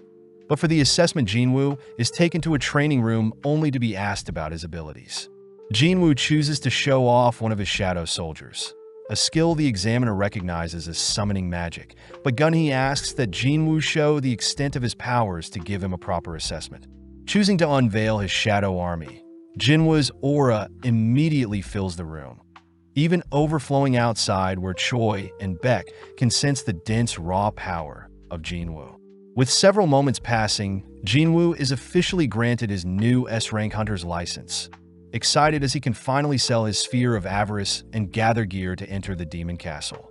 As Gunhee congratulates Jinwoo on his new rank, Jinwoo makes his way to the exit, spotting Choi and Beck, who both want to speak with Jinwoo privately. Sadly, Jinwoo could care less, passing by the guild leaders only to realize the front door is filled with press. At the same time, Songi asks for Jaina to pay attention to the press conference, showing that Jinwoo has officially been publicly announced as the 10th S-Rank Hunter 2 years after Cha. All across the country, Jinwoo's friends and acquaintances learn of Jinwoo's S-Rank status, ultimately drawing the attention away from Min-sung and onto Jinwoo. Elsewhere, Jinho regretfully reports that Jinwoo ultimately refused to join his guild as Jinwoo would be busy for the foreseeable future. Jinho does reveal that Jinwoo asked Jinho to become a member of his guild, prompting his father to reveal that Jin-sung was destined to inherit his company all this time. But now, after hearing Jinho's news, Myung-han wonders how stupid Jinho is. Stealing his resolve, Jinho refuses to back down, stating that he'll be joining Jinwoo's guild no matter what, only to receive a deadly glare from his father. Back with Jinwoo, Beck and Choi offer to escort Jinwoo through the press. But in an instant, Jinwoo blinks past the interviewers, terrifying Beck as he couldn't follow Jinwoo's movements with his eyes, meaning Jinwoo has grown stronger since the last time they met. Having headed towards the hunter's auction, Jinwoo asks for the store's finest fire-resistant equipment, led towards a cape and ring that can be easily worn. When Jinwoo is shown the prices of said items, Jinwoo asks for a discount. But the employee does state that Jinwoo can have the products for free if he can shatter the magic-infused glass designed to withstand an A-Rank Hunter. Getting serious, Jinwoo begins charging up a strike, only to be stopped by the employer as he apologizes for joking around with Jinwoo. Seeing as he'll need daggers, Jinwoo heads elsewhere to pick out new weapons. But the employer that stays back notices that Jinwoo's mere presence had begun to break the reinforced glass. Inspecting one of the finest daggers in the store, Jinwoo is annoyed at the absurd prices, even though it's weaker than Kasaka's Venom Fong. Getting an idea, Jinwoo retrieves his Night Killer dagger, asking for it to be evaluated only to be shocked hearing the weapon can sell for 100 million, whereas Jinwoo bought it for 2.8 million gold in the terminal store. Seeing as he can sell other things other than the sphere of avarice for a profit, Jinwoo excuses himself. Cutting to later that night where Beck is thinking over Jinwoo's power spike. Beck wonders how Jinwoo is stronger since the last time they met, wondering if Jinwoo himself is a hunter with unlimited potential. The next day, Jaina is seen carefully peeking outside her windows, relieved that the press is no longer camping outside their home. But Jinwoo says the association must have scared them off. Jinwoo takes the chance to tell Jaina he'll be gone for another week starting tomorrow, suddenly answering the door only to see Jinho greet them. Seeing a perfect excuse, Jinwoo ropes Jinho into covering for him, allowing Jinho to crash in his room for the night, only for Jinwoo to call for Tusk's bodyguards to appear. Seeing as there are only 3, Jinwoo learns that the 4th one was stuck to the ceiling when Jinwoo blew him back with his ruler's hand, but nonetheless Jinwoo assigns Jaina a bodyguard whilst he's gone. To be extra careful, Jinwoo has his shadow soldiers patrol around their home, but all whilst this happens, a lone ant manages to fly across the ocean. The next day, Jinho reports that he had moved out of his father's place to atone for betraying his father's guild, choosing to drop Jinwoo off near the DS Tower, only for Jinwoo to don his ring of enchanted water and Cape of Wind, ready to conquer the remainder of the demon castle. Checking on the quest he needs to complete, Jinwoo sees he needs to collect 2 demon souls by slaying the demon monarch, Baron, and the reward is a rune stone for the skill shadow exchange. Excited and more motivated than ever, Jinwoo heads to the 75th floor, only for us to cut to Jinho's father and mother, both discussing Jinho's sudden disappearance only for Myung-han to suddenly collapse. Back with Jinwoo, he spots a massive demon roaming his current floor, calling for Tusk to appear, all whilst handing Tusk the Sphere of Avarice. In an instant, Tusk charges up and fires a devastating beam, incinerating the massive demon along with wiping out the surrounding area, giving Jinwoo the idea of having Tusk hold onto the Sphere of Avarice. Back with Myung-han, he reports to his wife that Jinho had visited him in the hospital, learning that his sudden collapse is due to the early stages of the eternal sleep disease. The doctors speculate that the cause is due to prolonged exposure to magic power, something the doctor believes is due to Myung-han being around Jinho for too long, but Myung-han refuses to blame his son for his disease, instead cursing his own frail body. Elsewhere, we see several hunters patrolling near a river, only to spot an ant-like monster appear. Back with Jinwoo, we see him gaining levels rapidly, having split his shadow army into 6 groups and sent them off across the dungeon. Jinwoo had instructed his groups to slay as many monsters as possible, all whilst notifying Jinwoo if they discover an entry permit into the next level. Although he's reached floor 80 pretty fast, he states he has been stuck on the floor for 2 days now, suddenly noticing his mana bar dropping rapidly, wondering what is attacking his army. Sensing his squad A filled with high orcs being attacked, Jinwoo rushes to the scene, but having missed the enemy, Jinwoo notices that Squad B is also being wiped. Seeing as the enemy had purposely avoided Tusk's squad nearby, Jinwoo deduces that the enemy is targeting the weakest groups first, cutting over to Iron Squad, who seem to have run into some armored demons. In an instant, the demons tear apart Iron's army, but having been watching from the side, Jinwoo sees the armored demons are very strong. Revealing himself, Jinwoo makes quick work of a demon charging him, only to notice 2 more armored demons sneaking up from behind. Speeding up, Jinwoo dices up the 2 attacking demons, only to coldly march towards the leader of the pact, only to wonder if magical beasts feel fear. Getting into a brawl with the demon commander, Jinwoo manages to get the upper hand as Jinwoo chokes the demon, preparing to end its life, but suddenly the demon cries that they surrender. Surprised that the monster can speak, Jinwoo rips off the monster's helmet only to see the demon is an innocent-looking demon girl, Essel Radairu. Jinwoo points out how pathetic it is for Essel to surrender after she saw her knights die, but the girl states her knights would have gladly given their lives to keep her safe. Seeing no point with digging further, Jinwoo prepares to leave, turning his back, but at that moment Essel lunges for a sneak attack on Jinwoo from behind. Out of nowhere, Tusk conjures a barrier to push Essel back, annoying Jinwoo as he demands to know what Essel is doing. Seeing Essel once again begging for her life, Jinwoo wonders if the girl knows the location of the permit to the next floor, all whilst Tusk restrains her with its gravity magic. Essel reveals that her family currently has the permit, offering to serve a banquet and hand over the permit since Jinwoo has spared her, plus Essel offers to guide Jinwoo to the other remaining permits as well on the upper floors. Seeing as Essel's family had been concealing the entry permit he's been looking for, Jinwoo approaches Essel with his cold aura, demanding to know if he can trust the demon girl, prompting Essel to swear she'll not betray Jinwoo's trust. With Jinwoo agreeing to spare Essel's life and her family's life, Jinwoo asks who Essel is. But as we cut over to a different location in Korea, we see a red ant devouring the corpses of innocent civilians only to fly off having feasted enough. As Essel introduces herself along with her noble Radairu family, Jinwoo asks if Essel and other monsters hear a voice asking them to slay humans at all cost, but Essel corrects Jinwoo, stating that for herself and the demons in the dungeon, a voice orders them to protect their home.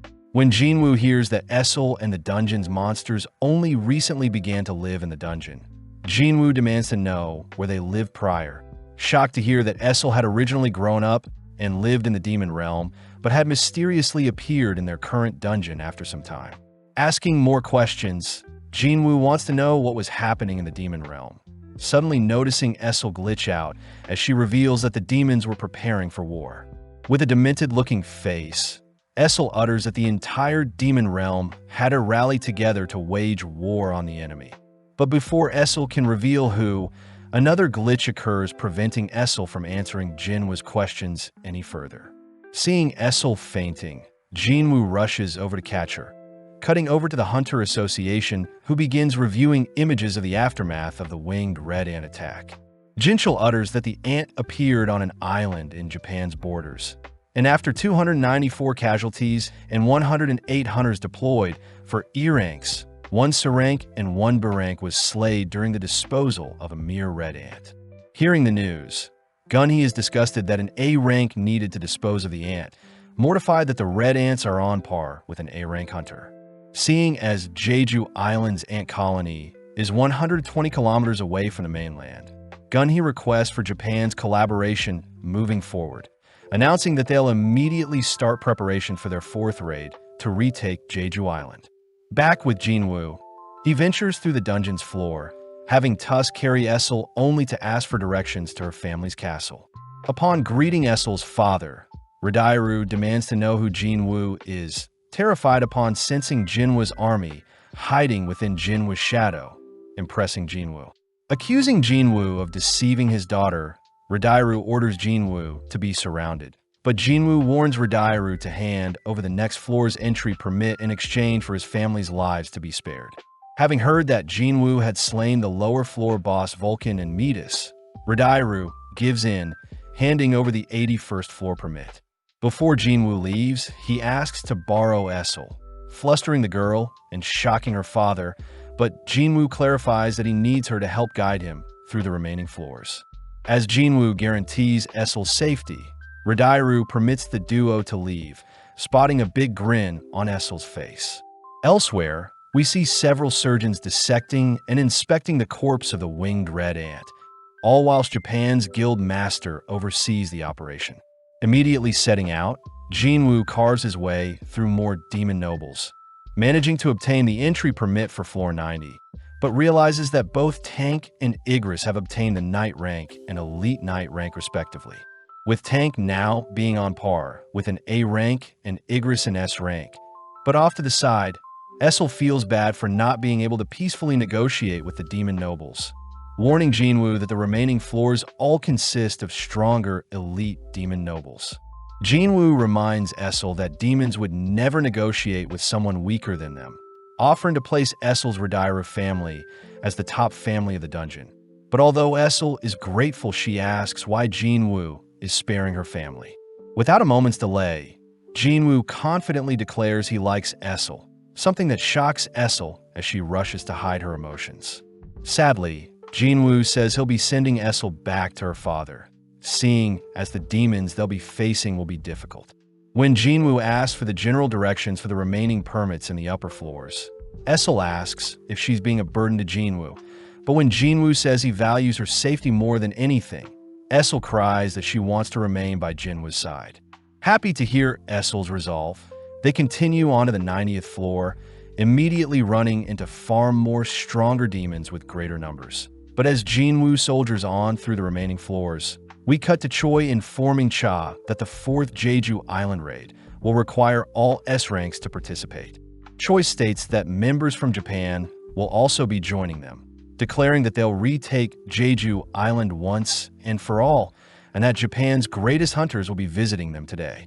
Back with Jinwoo, he has managed to reach the 100th floor, but out of nowhere, a blitz of lightning catches their attention. As a wyvern flies by, it's revealed that the demon monarch Baron has come to meet them, emitting a terrifying aura worthy of being the final dungeon boss. With Jinwoo wondering if he can take down the boss, he spots Essel trembling in fear, but laments that he can't let Baron take off with his wyvern Kaizelin, seeing as he'll be at a massive disadvantage. As the battle starts, Baron rides Kaizelin into the skies, suddenly creating multiple portals that summon hundreds of demon soldiers. Having been completely surrounded, Jinwoo immediately activates his monarch's domain, calling for his shadow army to begin fighting back against the demon swarm. Terrified and amazed by Jinwoo's army's power, but seeing as she is a demon herself, Essel wonders if she should be cheering for the demon monarch or Jinwoo. At the same time, we see Baron charge up an electrifying breath, firing it off into the sky only for the lightning to surge through the clouds, suddenly erupting onto the battlefield as rays of lightning incinerate Jinwoo's army. With a beam of light heading towards Essel's direction, Essel helplessly watches her demise approach, but out of nowhere, Jinwoo intercepts the beam, making use of his cape to disperse and nullify the lightning. Seeing as Baron's lightning will deplete his mana fast, Jinwoo begins rushing through the battlefield, activating both stealth and movement skill only to run up a building, attacking Kaizelin from behind. Sadly, Baron halts Jinwoo's advances, having easily seen through Jinwoo's stealth only to blow Jinwoo back. Spotting Baron firing off another bolt of lightning, Jinwoo runs for his life, ordering Tusk and Igris to help out. In mere moments, Tusk channels a fire spell to disrupt Baron's lightning, managing to overwhelm and distract Baron, all whilst Igris sneaks in to decapitate Kaizelin. As Baron plummets from the skies, Jinwoo prepares to face the demon monarch now that they're on equal footing. Cutting over to the Hunter Association, we see Hankawa of Japan's Drawn Sword Guild introduce Gotoruji, the guild master of Japan's Drawn Sword Guild. With Hankawa acting as Ruji's interpreter, Gunhee thinks about how the Drawn Sword Guild is the largest guild in Japan with 11 S-rank hunters, the second biggest in Asia. As Gunhee makes note of Ruji's S-rank aura, Hankawa starts the meeting, thanking Korea for inviting them. Getting down to business, Hankawa states that their investigations show that ants grow rapidly after hatching, expected to perish after a year of living. This means if they slay the ant queen, the remaining ants will naturally die off after a year. But having reviewed the previous 3 raid attempts, Japan had figured out that the ants tend to attack the strongest hunters first. Although Gunhee already knew most of the information, he admits Japan's presentation is eloquent, suddenly hearing that Ruji along with 9 other S-rank hunters will help with the Jeju raid. With Gunhee grateful to be lended so many S-ranks, they hear that Ruji's S-ranks will lure the ants away from the Ant Queen, hopefully buying enough time for Korean hunters to sneak in and slay the queen. Back with Jinwoo, we see him helping to clean up the attacking demons.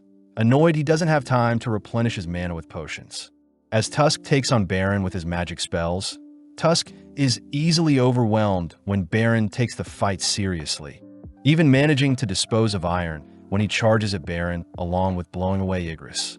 Seeing an opening, Jinwoo prepares to land a lethal blow, but Baron monstrously detects Jinwoo's presence, blocking Jinwoo's attack only to snatch Jinwoo up by the skull. Before Baron can slay Jinwoo, Tusk restrains Baron's blade-wielding hand with a spell, allowing Jinwoo to break free by driving his daggers into Baron's arm. As Igris punctures Baron's other arm, Tusk and Iron rush in to restrain Baron, but Baron lets out another lightning roar, disintegrating the remainder of Jinwoo's shadow soldiers, putting Jinwoo at 0 mana. Forced to take on the boss alone, Jinwoo watches Baron equip 2 daggers of his own, both suddenly disappearing as they begin their dance in the rain. With perfectly timed attacks and counters, the 2 warriors exchange blows, both speeding up to outdo each other's speeds. But as Baron charges up another lightning breath, Jinwoo is forced to tank the attack with his daggers. As Baron blows away Jinwoo's daggers, Jinwoo is left wide open, allowing Baron to land a disgusting slash onto Jinwoo. Regathering himself, Jinwoo manages to restrain Baron's 2 arms, but slowly being pushed back, Jinwoo is horrified seeing Baron charging up another lightning breath. Seeing no way to dodge, Jinwoo prepares to give up, but out of nowhere Essel tosses her spear to distract Baron. Noticing Baron distracted, Jinwoo channels his remaining strength into his ruler's hand, managing to manically twist and rip off Baron's arms. Before Baron can unleash his lightning breath, Jinwoo slams its mouth shut with an uppercut, forcing the lightning breath to implode, tearing a hole in Baron's skull only for a lightning bolt to fire into the sky. With Jinwoo notified of Baron's defeat, he manages to complete his Demon Soul quest, suddenly collapsing onto his butt. As Essel rushes to check on Jinwoo, Jinwoo warmly tells Essel that her family will now be the masters of this dungeon, something that brings Essel to tears.